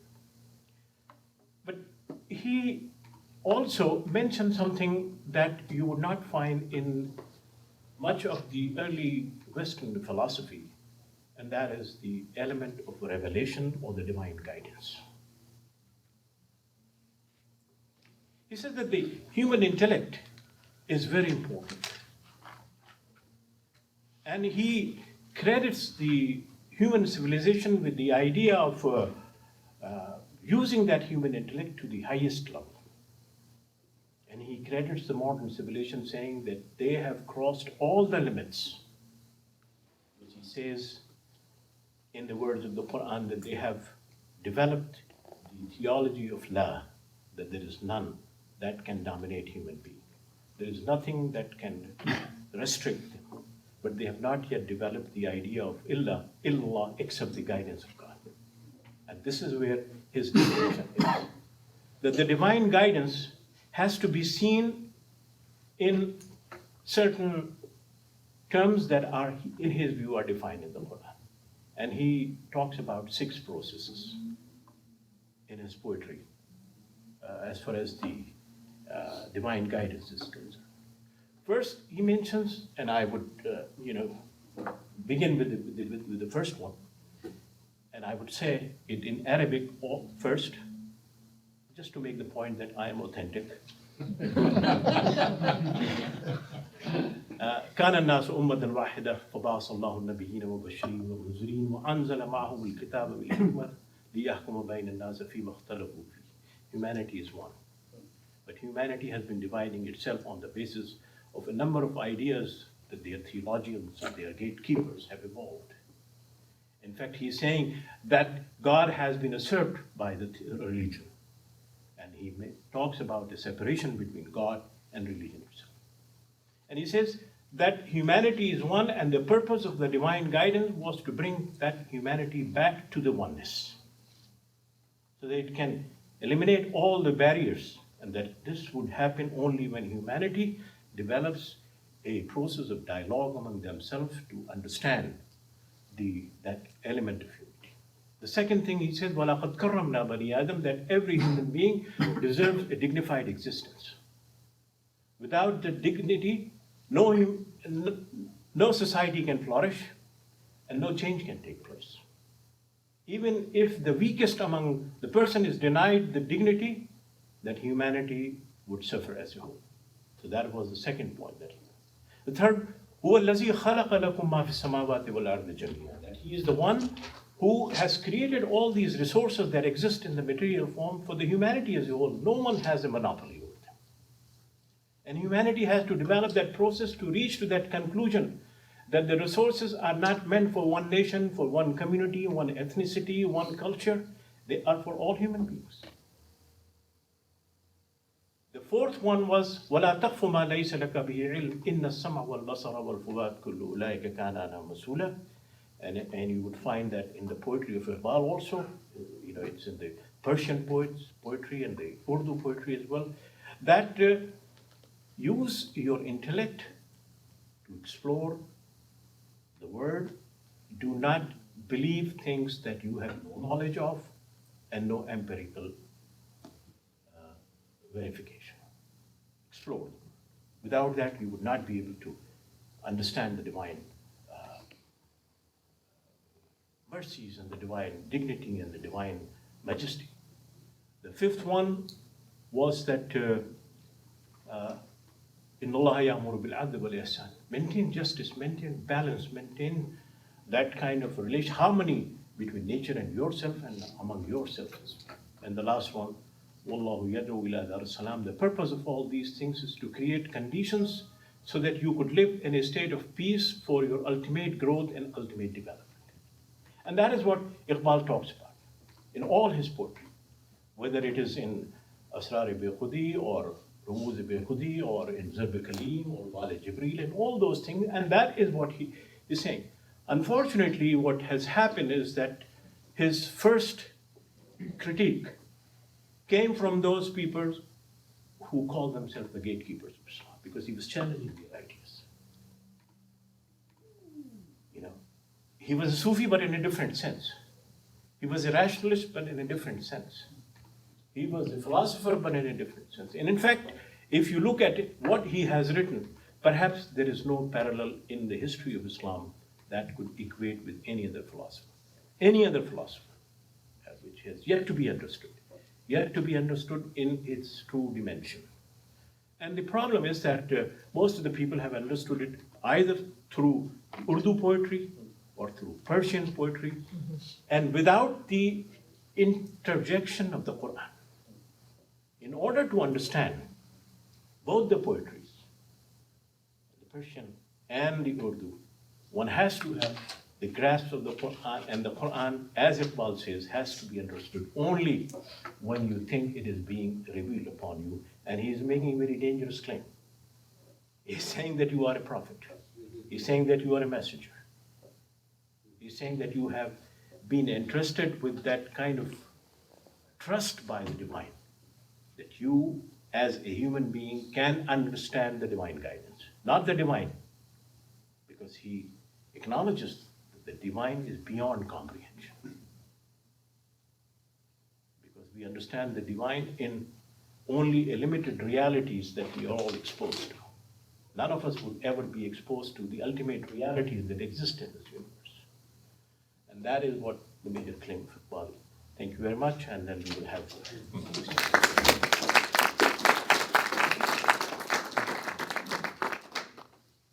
All right, so the next part of this first session is supposed to lead into kind of a group conversation between the panelists, the presenters, and the audience. But I'm thinking maybe we should give our presenters maybe like a 2-minute break if they need to grab water or anything. I mean, or I could bring you guys water. I feel bad keeping you guys up here the entire time. 2 minutes? All right, 2 minutes, strict 2 minutes. And then we're gonna get back, probably lead off with Farhan giving a response. If you had some responses. Great. Hey, John. Yeah, restrooms are right up. You have a copy of my book. It is. Go through the door, it'll be right. I just didn't have a, no, Okay. But I think. No, perfect.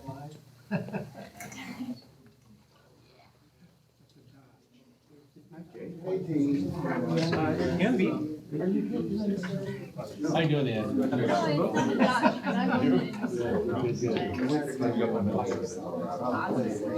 Yeah, sorry. Yeah, we weren't gonna bring you down to set up out here. But Mustafa, hello. You too. Good. Are you gonna go to a little lunchtime? during lunch or something. Perfect. Yeah. Yeah, just Like you said, those next It's a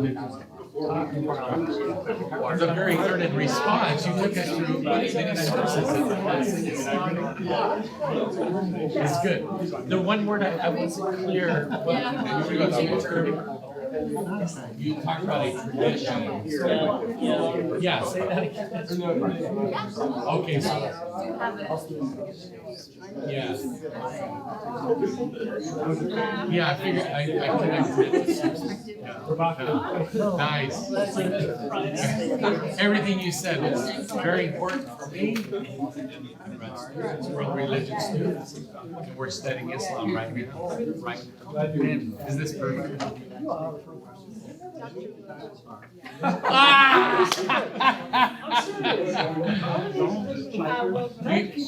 Oh no, because we were in Chicago. Oh yeah, we've known each other. That's right. Oh, way back when you were a student here. You just know you. If only that were true. But you look very good. I like the white. It looks good. We'll call it gray. Very distinguished. Very distinguished. Yeah. Nice to see you.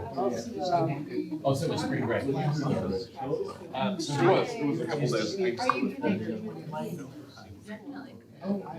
So she wasn't my friend. She wasn't mine.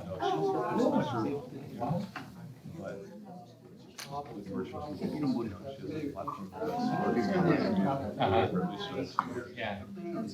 Okay, so it was you. You were down there. Yeah. To see you.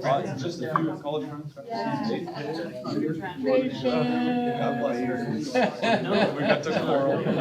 Oh, That's some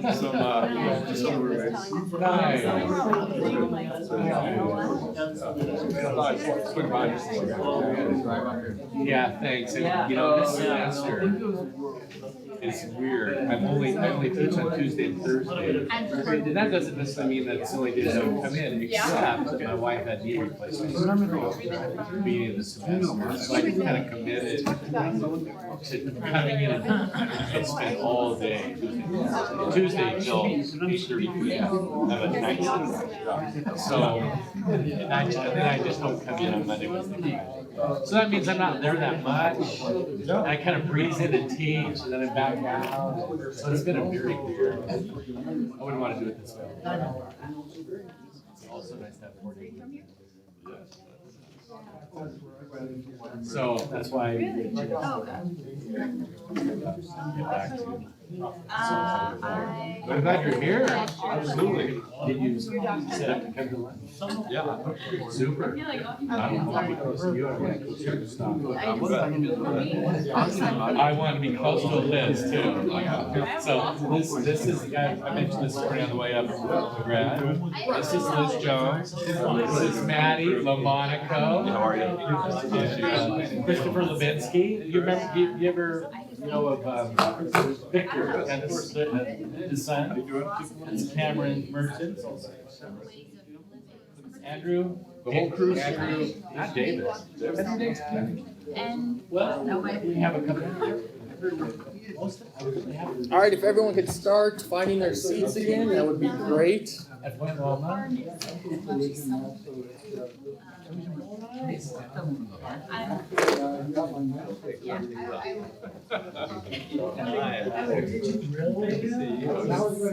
glad to see you. Of course, no one.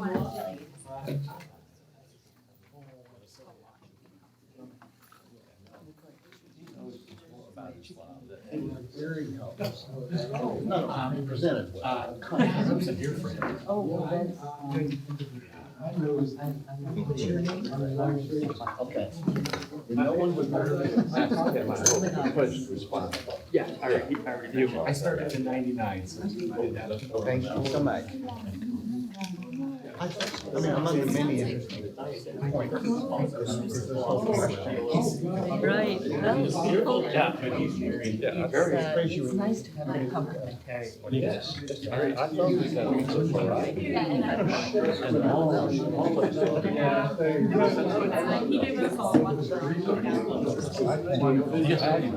mean, that standing rugby. All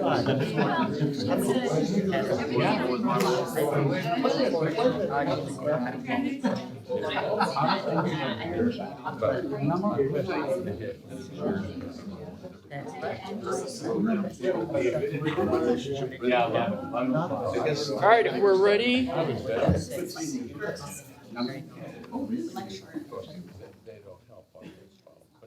So we have a little over 40 minutes for more of a group informal discussion, but we're going to start off with Farhan, maybe responding to some of the panelists and helping them cultivate more ideas. So Farhan, please. Well, thank you, all the respondents, because it is important to me to get feedback, because I believe that there is no finality in human thinking. My interpretation of Iqbal and understanding of Islam is not final, so it has been very constructive to get responses. Regarding what Khan said about Iqbal, human beings are relational creatures. We all are always related to our context, cultural, religious. So Iqbal did not live in empty space. So Iqbal became Iqbal because of his relations to, for instance, these great thinkers like Sir Syed Ahmad Khan, Jamaluddin Afghani, and all these philosophers, and also Whitehead, because Iqbal was a formal student of Whitehead at Cambridge. So I agree that it's important that when we talk about Iqbal, we need to include other sources of inspiration who made Iqbal. or who developed his thinking to such great heights. And when this comes to, and I agree with divine science, that, as Iqbal says, the scientific quest is another form of worship. Prayer, for instance, is a worship, but it is another kind of worship. We have different kinds of worship. So the quest for scientific development, the quest to understand our universe, our environment is, so to say, because Iqbal says that nature is a structural way of behavior. It is the habit of God. So when we understand nature, we can understand how God works in this creation world. So I totally agree, and also with Ijtihad, that it is a continuous process of refinement, of development, because the problem we have now in many sections of the Muslim society is that we are focusing too much on the past. What the early doctors and theologians, philosophers said about Islam. So we are in a kind of, we are reproducing knowledge, not reconstructing knowledge and moving ahead. And that's what Iqbal also says, that every generation needs to rethink Islam according to their own realities and climes. So thank you, Mrs. Khan. And Mustafa Ruzgar, I agree. I have also written papers on the classical Islam, because we can't break from the past completely. Yes, there exists much filth in classical Islam, I agree, but there also exists much goodness in it. There are many resources we can use from classical Islam to rebuild or revisit and reconstruct our Islamic understanding in our own times. So, because for instance, classical Islam was quite humanistic. The concept of Sharia was very humanistic in classical Islam. We have the concept of Maqasid al-Sharia, the purpose of Sharia, and it's centered around some 6-7 basic rights: right of life, right of sustenance, right of freedom, and so forth and so on. So, and as Mustafa said, Ghazali is also important, and he's misunderstood to some extent, but he is an important thinker. And we also have the Mu'tazila school, the philosophical theologians who focus upon human free will and our response, and then our moral responsibility as moral autonomous agents. And so we have great wealth in our past, which we can utilize in order to further and develop an understanding of Islam, which is, I think, more in concord with the basic essence of the Quran and suited to the temper of our times. And Mr. Aslam Abdullah, I agree with you about Iqbal. The problem is that Iqbal has been reduced in Pakistan and in the world general. We only regard Iqbal as an idealistic poet. Was just playing words and his thoughts with no bearing in life. But Iqbal was first and foremost a philosopher of action. He was a philosopher of deed. So, and I agree that in order to adequately understand Iqbal's thinking, we need to make a psychological shift from Iqbal the poet to Iqbal the Quranic scholar to Iqbal the philosopher of action. Only then I think we can adequately understand Iqbal and utilize his wisdom in our own times. Because also I had a conference in in Oslo by Iqbal. The majority of the guests were Muslims, and I think 90% of the Muslims didn't know that Iqbal was a philosopher, and that Iqbal has written a philosophical book, The Reconstruction of Religious Thought in Islam, because we have been socialized into thinking that Iqbal was only a poet. And in Pakistan, Iqbal has been structurally excluded from the educational systems because Iqbal is quite radical. He challenges the status quo, not only the theological powers, but also the socio-political powers and the status quo as a whole. So I think it is important to shift our attention from Iqbal the poet to Iqbal the philosopher and the Quranic scholar. And I agree it was Iqbal's father who gave him the wisdom that in order to understand the Quran, you need to open up your subjectivity. You need to open up yourself to the Quran, and then it will reveal its inner possibilities to you. And that is, I agree, we need to, in order to understand the Quran, Iqbal, we need to have a general grasp on the main themes of the Quran. I have written a paper on it, the centrality of Quran in Iqbal's thinking, because there is no profound work on Iqbal and his relationship with Quran. There's one theologian philosopher was also a student of Iqbal. His name was Parvez. He wrote a book, Iqbal and Quran, in Urdu. But Parvez is highly radical to some extent because he challenges the Hadith literature and the more traditional understandings of Quran and how to understand the Quran. But I think more work needs to be done on Iqbal and Quran and how we can relate the Quranic main themes to Iqbal's thinking and how we can further, because the importance is we need to read, when I read Iqbal, I have an existential perspective when I read Iqbal and the Quran, because I need to think, how can Iqbal's thinking, how can the Quran be related to my own context? How can these wisdom traditions or sources of wisdom be related in my context? How can I utilize these sources of inspiration in my own context?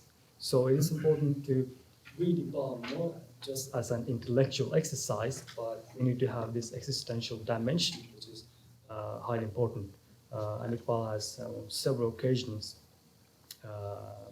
highlighted that the Quran must be read through an existential, as an existential quest, because Quran, first and foremost, is a guidance of God. It is concerned with man's development, man's process, and our relatedness to God's creation. So I agree with most of the feedbacks, and I'm grateful. Thank you very much. All right, at this time we could open it up. Are there any questions for Farhan, the panelists, or Jay? I don't know, you haven't.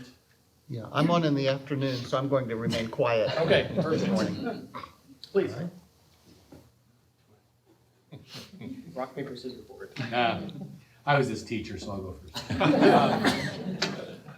First, I wanted to thank you, Professor Khan, and I wanted to let you know that there is a Muslim philosopher at Oxford whose name I cannot remember right now, but he's a delightful guy, and he's finishing a commentary on Galatians. On Galatians. So watch for that.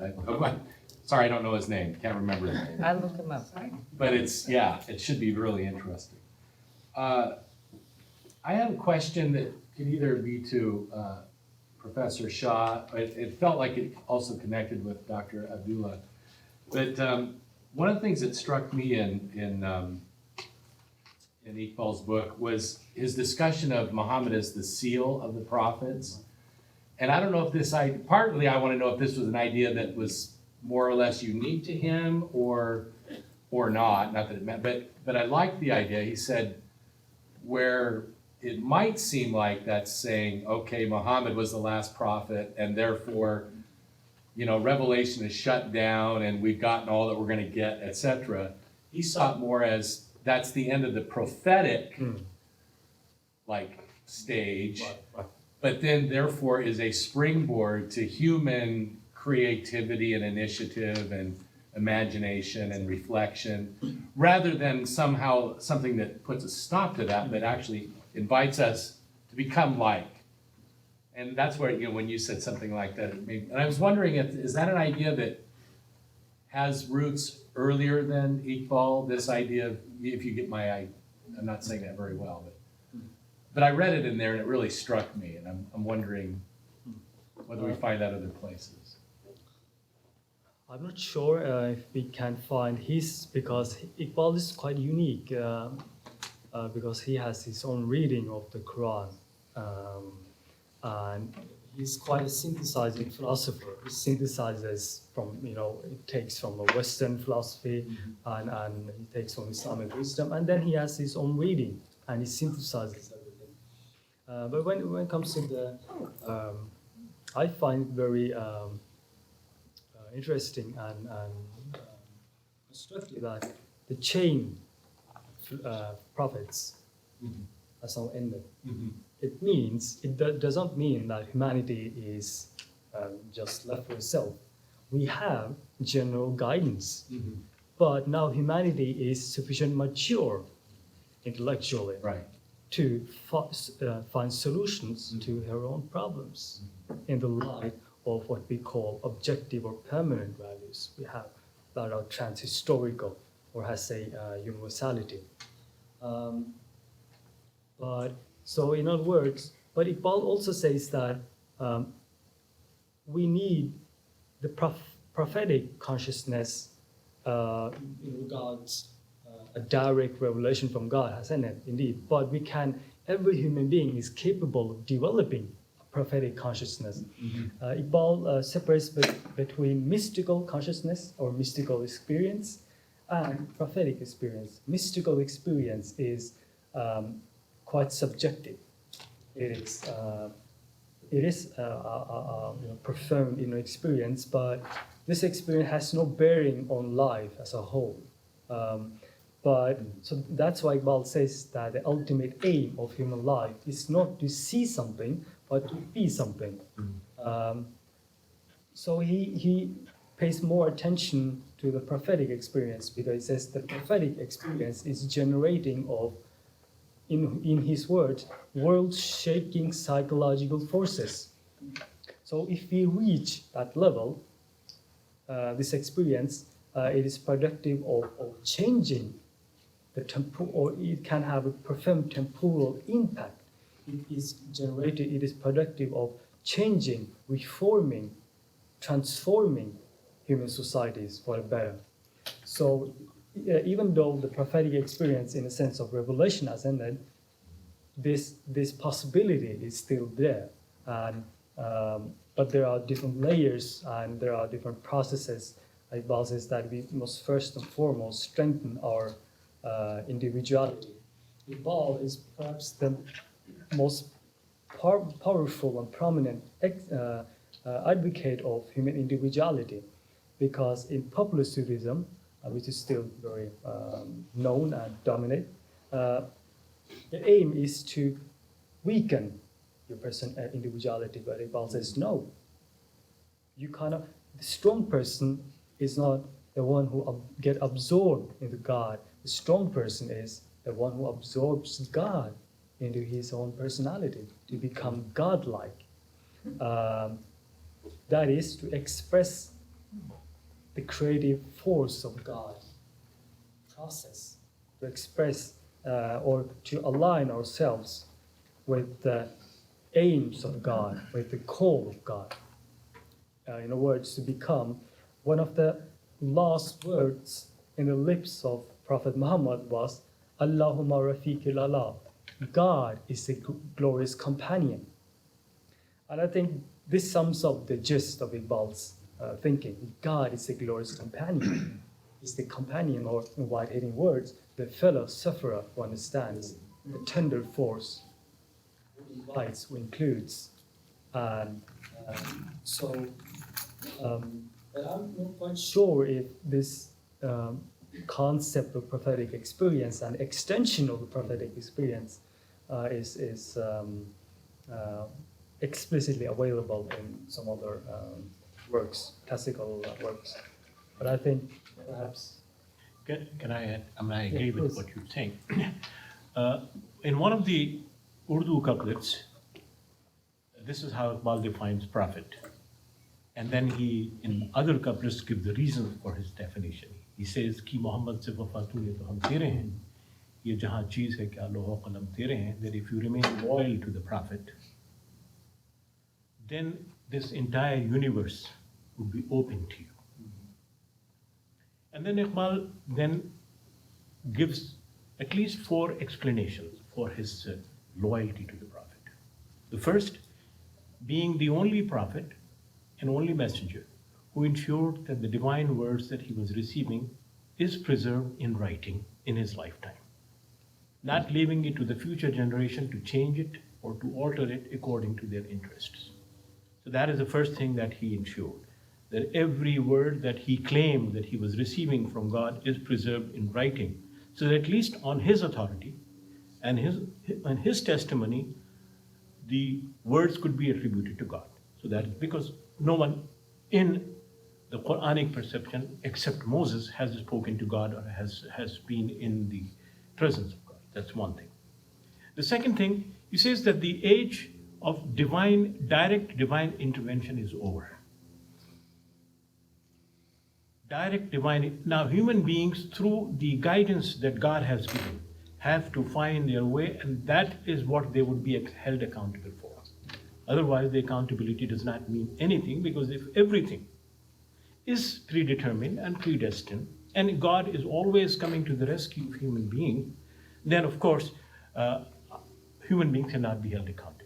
And in that respect, it is an interesting dialogue that Iqbal reports on the authority of the Quran. Then there is a dialogue between the Satan and God, where Satan is telling God that, well, I'll try to mislead them, but if I succeed in misleading your servants, don't come to their rescue. And God says, yes, we will not come to their rescue. It is their decision. So Iqbal is saying that on the basis, the age of reason is coming, the age of intellect is coming, and the human beings have to find. Then the third thing is that the prophet introduced those elements in his society that would be considered as universal values, where not only a particular sect and a religious community would survive, but the communities belonging to other faiths and other communities and other ideas can flourish. The idea of asserting the idea of lakum dinukum waliya deen, that for you is your path, for me is my path. The idea of ensuring that the religious freedom is secured for even those who deny God, that is the third element that Iqbal is talking. And the fourth element that the Iqbal is very fascinated with is the idea of gender equality. He's very fascinated with the idea of gender, and he does not hold women this in the traditional way that many Muslim theologians and many Muslim scholars in the past have held. He views them as the highest creation of God, and he views them as the one who are in partnership with God in the process of creation. So I think these are, and he said that the Prophet was the one who institutionalized that respect and dignity for women in his lifetime. So there's 4 reasons that he talks in many of his couplets. There might be many more, probably, but this is what I understand. Can I also interject a comment in response to your question? And so you asked the question about this specific element in Iqbal's writings. But another way to come at the question is to look at the time and context. So this is basically 19th century or early 20th century. Early 20th century, kind of the Indo-Pak subcontinent. and it's during the time of the withdrawal of the British and the creation of these nation states. This was a time of extreme ferment among the the Indian Muslim communities for all sorts of obvious reasons. They were looking for models of authority because the British were withdrawing. They were looking for models of authority specific to founding their own state. And I think even prior to that, there was the pursuit of resurrecting the caliphate. So we saw movements towards resurrecting the caliphate, the classical caliphate, among modern Muslims. So I'm bringing all this up to point out to you that I think this element was there before in various manifestations, because the idea it presupposes is that while prophecy has ended, that God's guidance in some shape or form has to continue. There's some sort of principle that's being communicated that guidance ought to continue for humanity. And I think it has to be seen as part of the colonial context when Muslims were looking for how to seek models of authority even when the age of the Prophet had long lapsed and the caliphate had long lapsed. So there are germinations of this idea in other writings, but I think Iqbal gave a certain manifestation to it. May I also add on this? In Iqbal, the institution of prophecy has ended with Muhammad, which is what the seal of Muhammad being the seal of prophecy. But the idea that God's influence, inspiration is continuous, is definitely available in the Quran and is not, foreign to Muslims, in different forms, in different shapes. For example, the word for revelation, which is wahi, in the Quran, please correct me if I'm wrong, but primarily it means inspiration. And the Quran talks about wahi, inspiration, through many things, many individuals, even animals. Animals are being inspired by God. So there is a form of that inspiration, wahi, to animals, to nature, to human beings, and so on. And then, especially in the Sufi tradition, there is something called ilham, which comes from God, an inspiration, as an inspiration coming from God. But obviously, there is a distinction between prophetic wahi, or the inspiration that comes to prophet, and the inspiration that comes to other human beings, whether they are mystics or not. Animals, man, woman, doesn't matter. But that inspiration is continuous. But there was obviously, because of theoretical considerations, obviously a distinction is made between prophetic experience, prophetic revelation, and other types of inspiration, like ilham, or in different ways. Just to give a concrete example, Abdullah Said, he wrote a book about interpreting the Quran.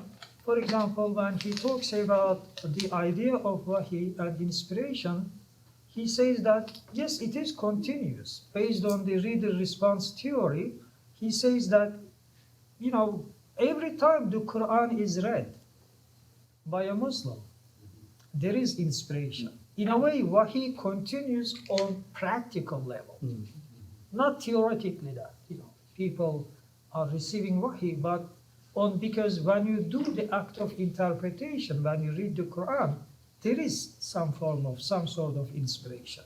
So God's continuous inspiration is definitely not foreign to, Muslim mind in different forms and shapes.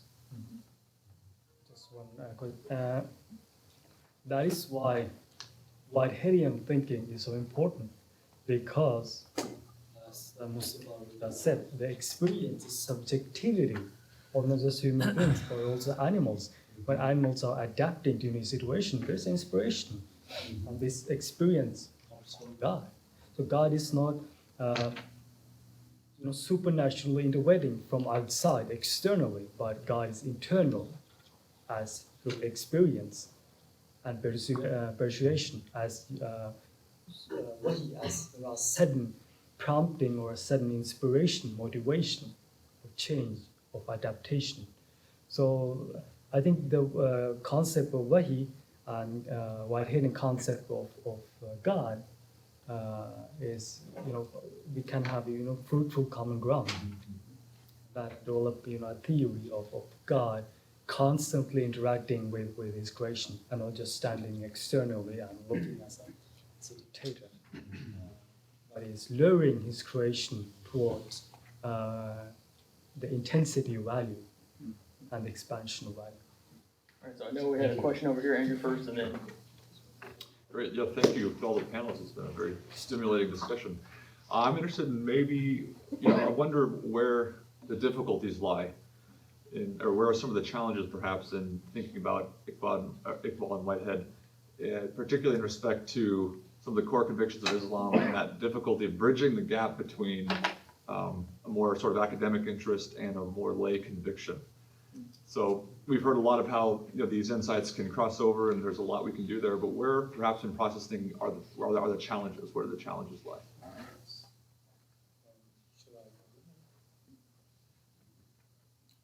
I think we should not simplify the connections between Iqbal and Whitehead because they lived in different times. Iqbal had a practical function of his philosophical thinking, and I think Whitehead didn't have this emancipating aim. I think so. Please correct me. But I think the main problems or tensions lies in especially the notion of creatio ex nihilo, creation out of nothingness, because in process thinking, God creates this universe from chaos, pre-existing chaos. And in Muslim, the more dominant theologies are thinking, we have this belief that God creates out of nothingness. God is the ultimate creator. So I think this is one of the main tensions we have in Christian form of process thinking and Muslim form of process thinking. But there have been, in classical Islam, there have been some thinkers who rejected the notion of creation out of nothingness, but it is still very dominant, highly dominant in Islamic thinking. I think this is perhaps, when it comes to the God concept, this is the main tension we have. Yes, I think perhaps Mustafa Ruzgar something to expand on. I don't really ask, I'm curious, what does Iqbal say about creation ex nihilo? Iqbal is radical, but he's also traditional in the sense that he retains the notion of creatio ex nihilo, because God is the ultimate creator. And God, the universe does not exist as an ontological reality external to God. Everything lives in God. But in his philosophical book, I don't think he has explicitly remarked on the notion of creation out of nothing, but there's a uniform understanding that Iqbal is traditional in the sense that he retains the notion. And he's also traditional in the sense that he retains, like, there is externally change, but God is changeless. There is a source of sort of permanence in God, and that is why he has this notion of permanence and change, or the synthesis of permanence and change. So I think, but I'm not sure in Christian process. I think, yeah. Iqbal defines God also as an inventor. Say that again. As an inventor. Yes, yes. Not as a creator. He calls him the best of the creators. Yes. In other words, he accepts the reality that human beings can be creators. Yeah, of course.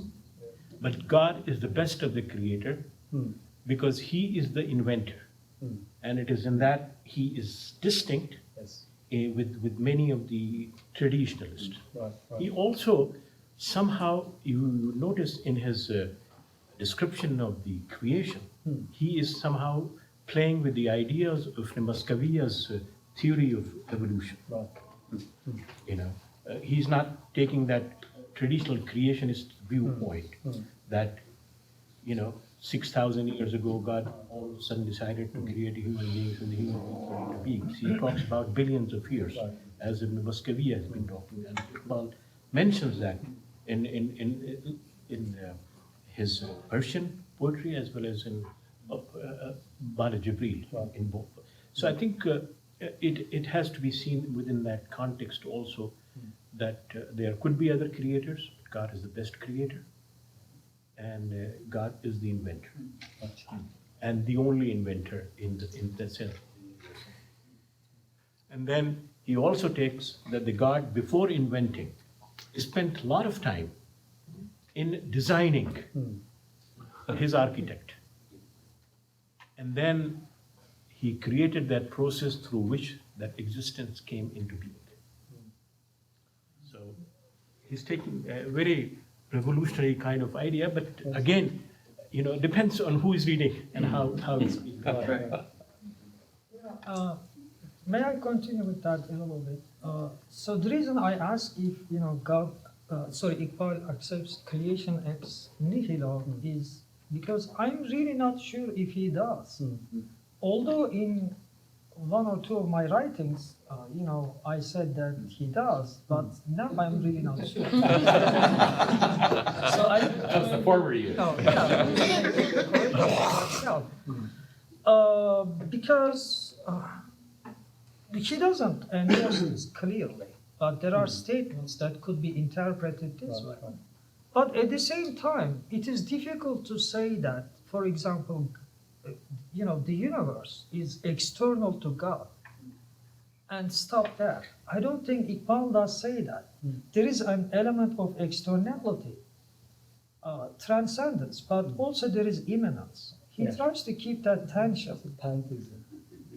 Panentheism, yes. So yeah, there is externality of universe, but the universe does not stand in Iqbal against God as something that is impenetrable.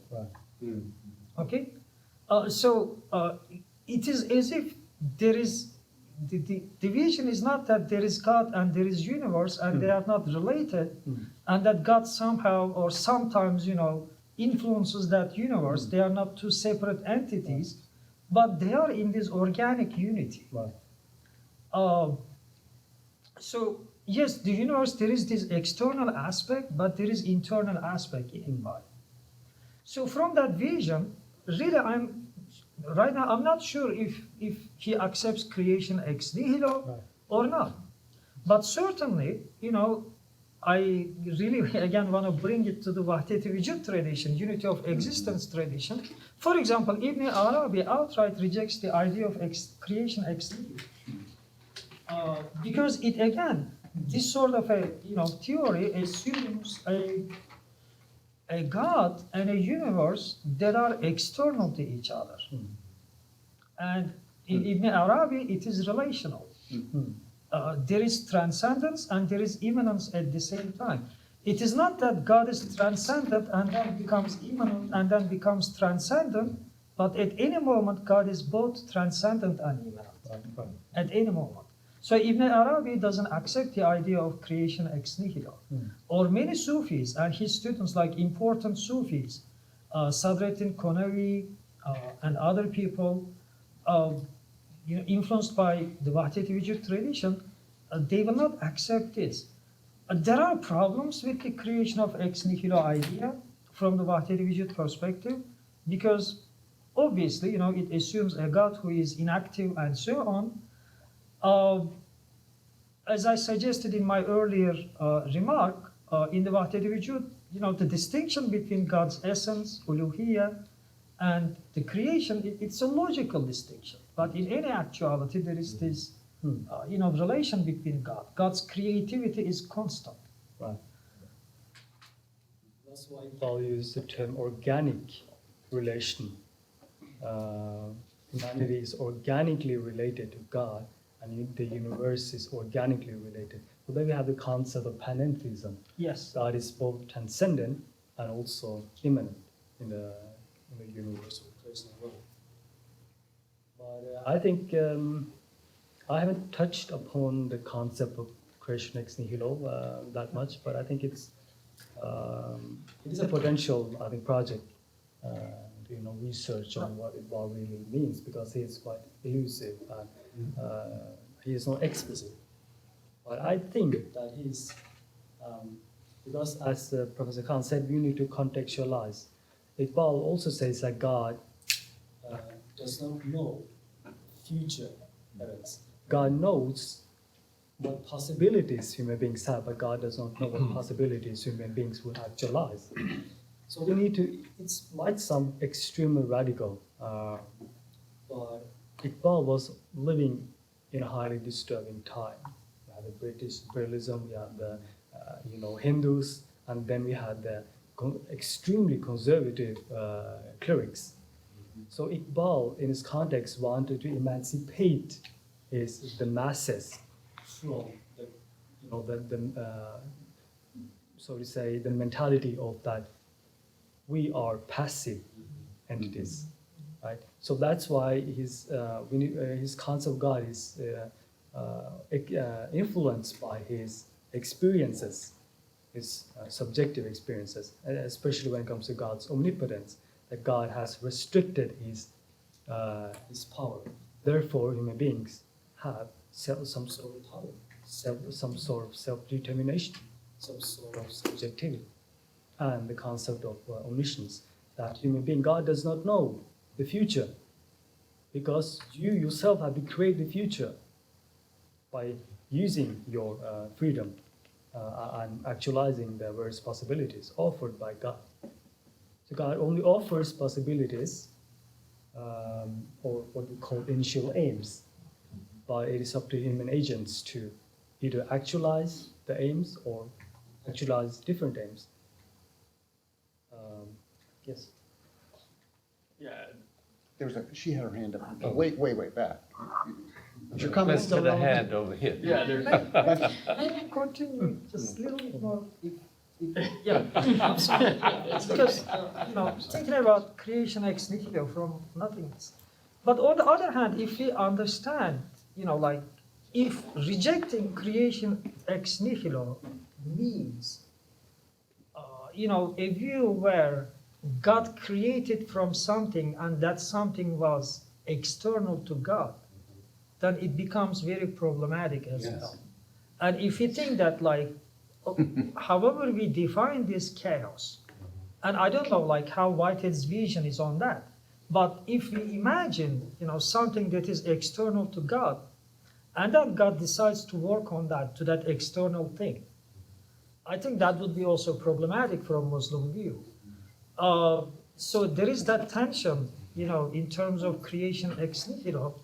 Even some of the traditional theologians, like Imam Maturidi, who represents the mainstream Sunni tradition, he does accept creation ex nihilo, but when you look at some of the attributes of God, like creation and other attributes, he also says that those attributes are infinite. They never have this starting point. And if that's the case, God has always been creating. So I think, on the one hand, I don't think either Iqbal or Whitehead would say something like creation ex nihilo, or would think something that God created from something, but that something was external to God, as if, opposing God, and then at some point God starts deciding to create on this. But I think they are more organic. Please, Dr. Cobb, correct me. That's sort of my understanding. Well, this is a topic on which I personally find it impossible to think. Right.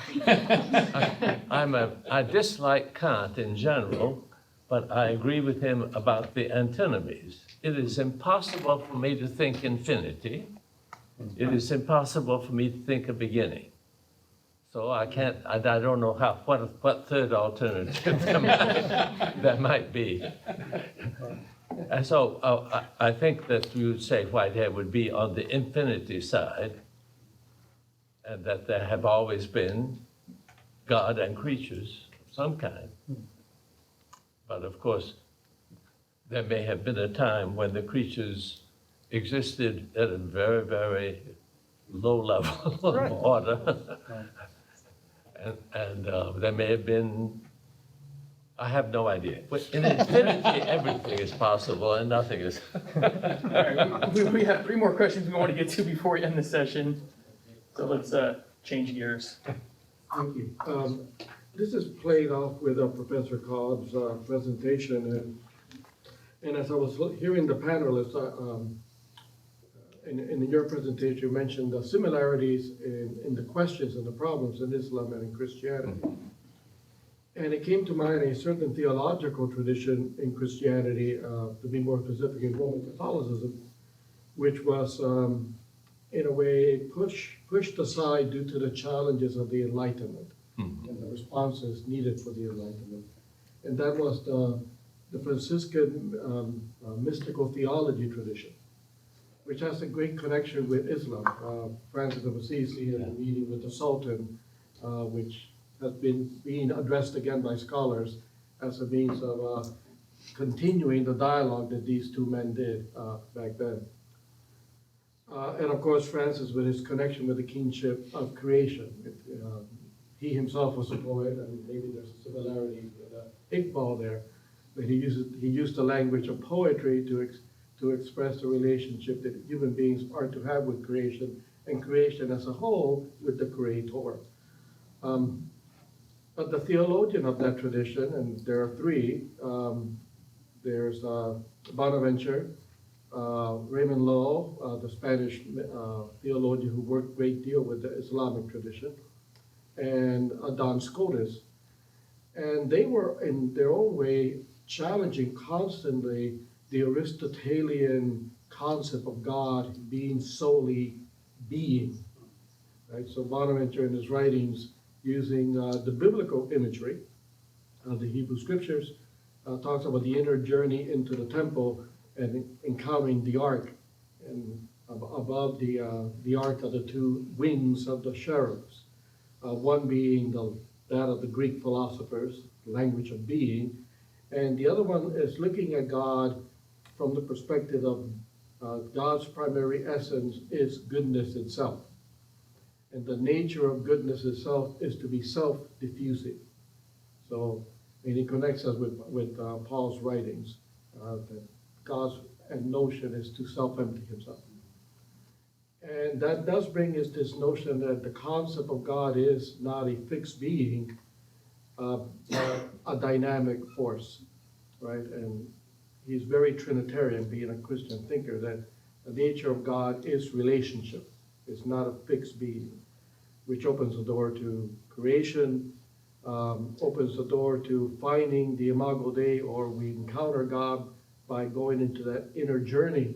We encounter God within our own nature and are called to be co-creators. And then that's developed by Scotus, focusing on not on trying to define things by their essence, but by their distance. So the particularity of things.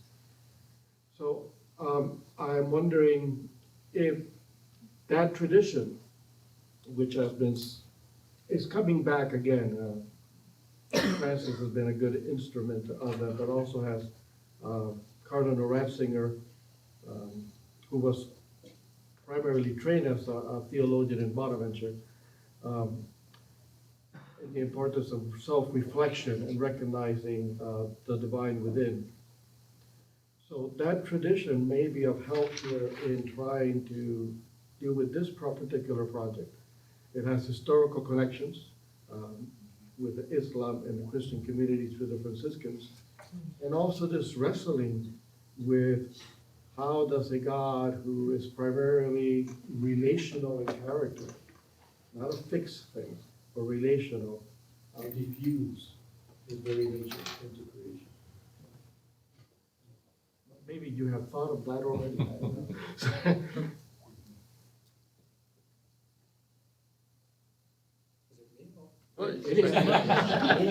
I don't know if the studies on Bonaventure or Duns Scotus. My knowledge is highly limited.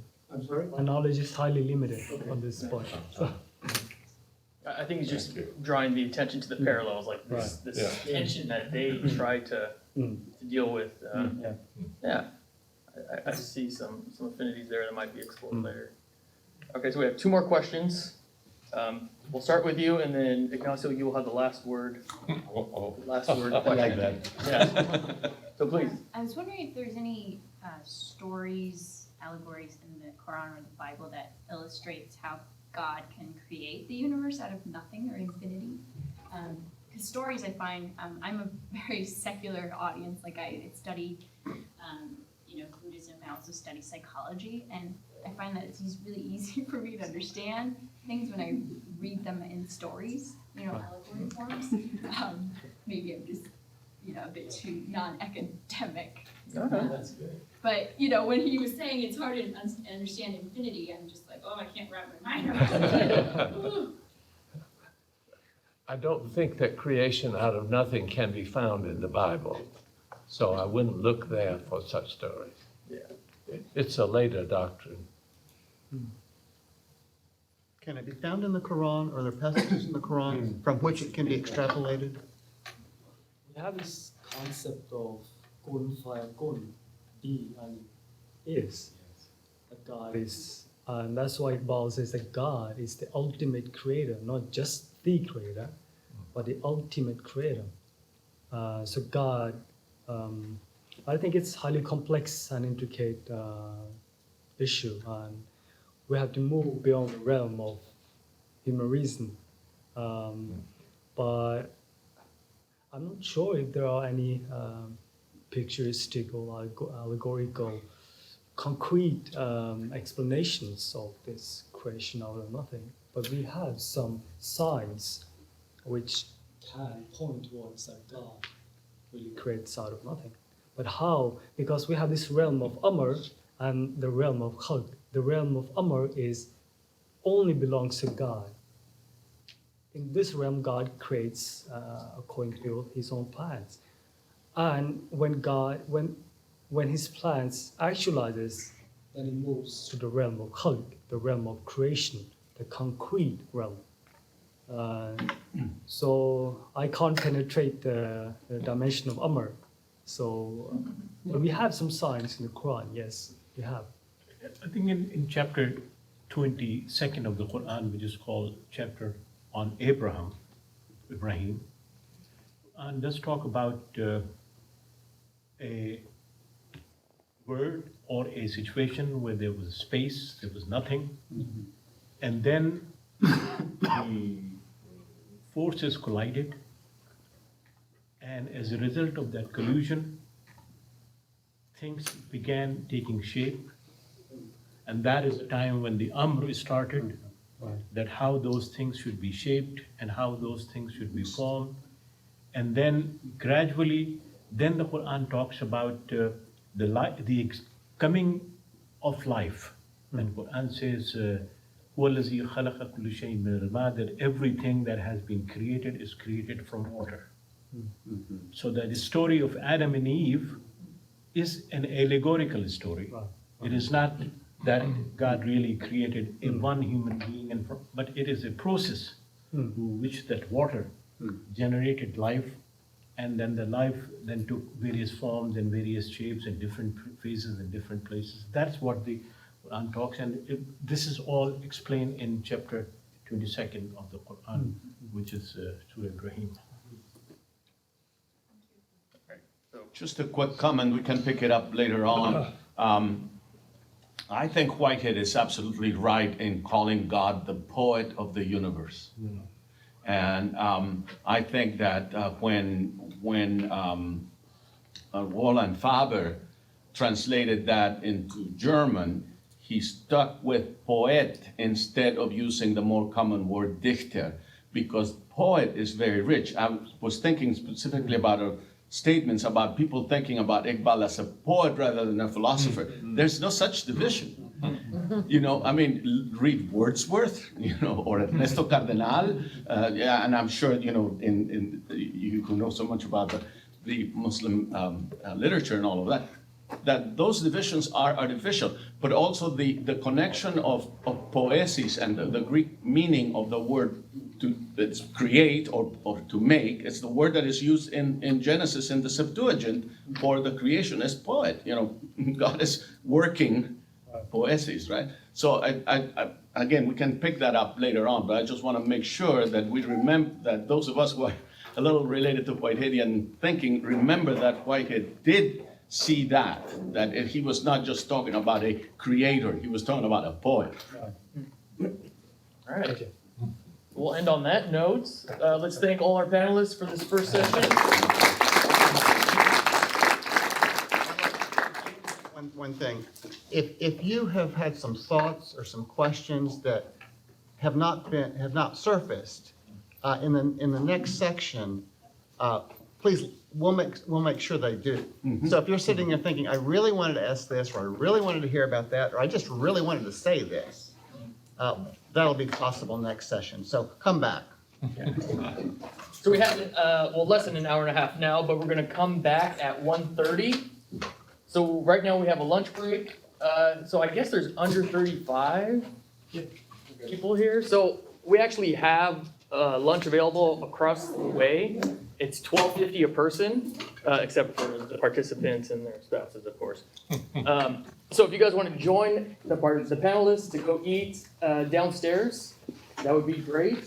You just have to register. If not, hopefully we'll see you guys back at 12:30 for the next session. 1:30, sorry.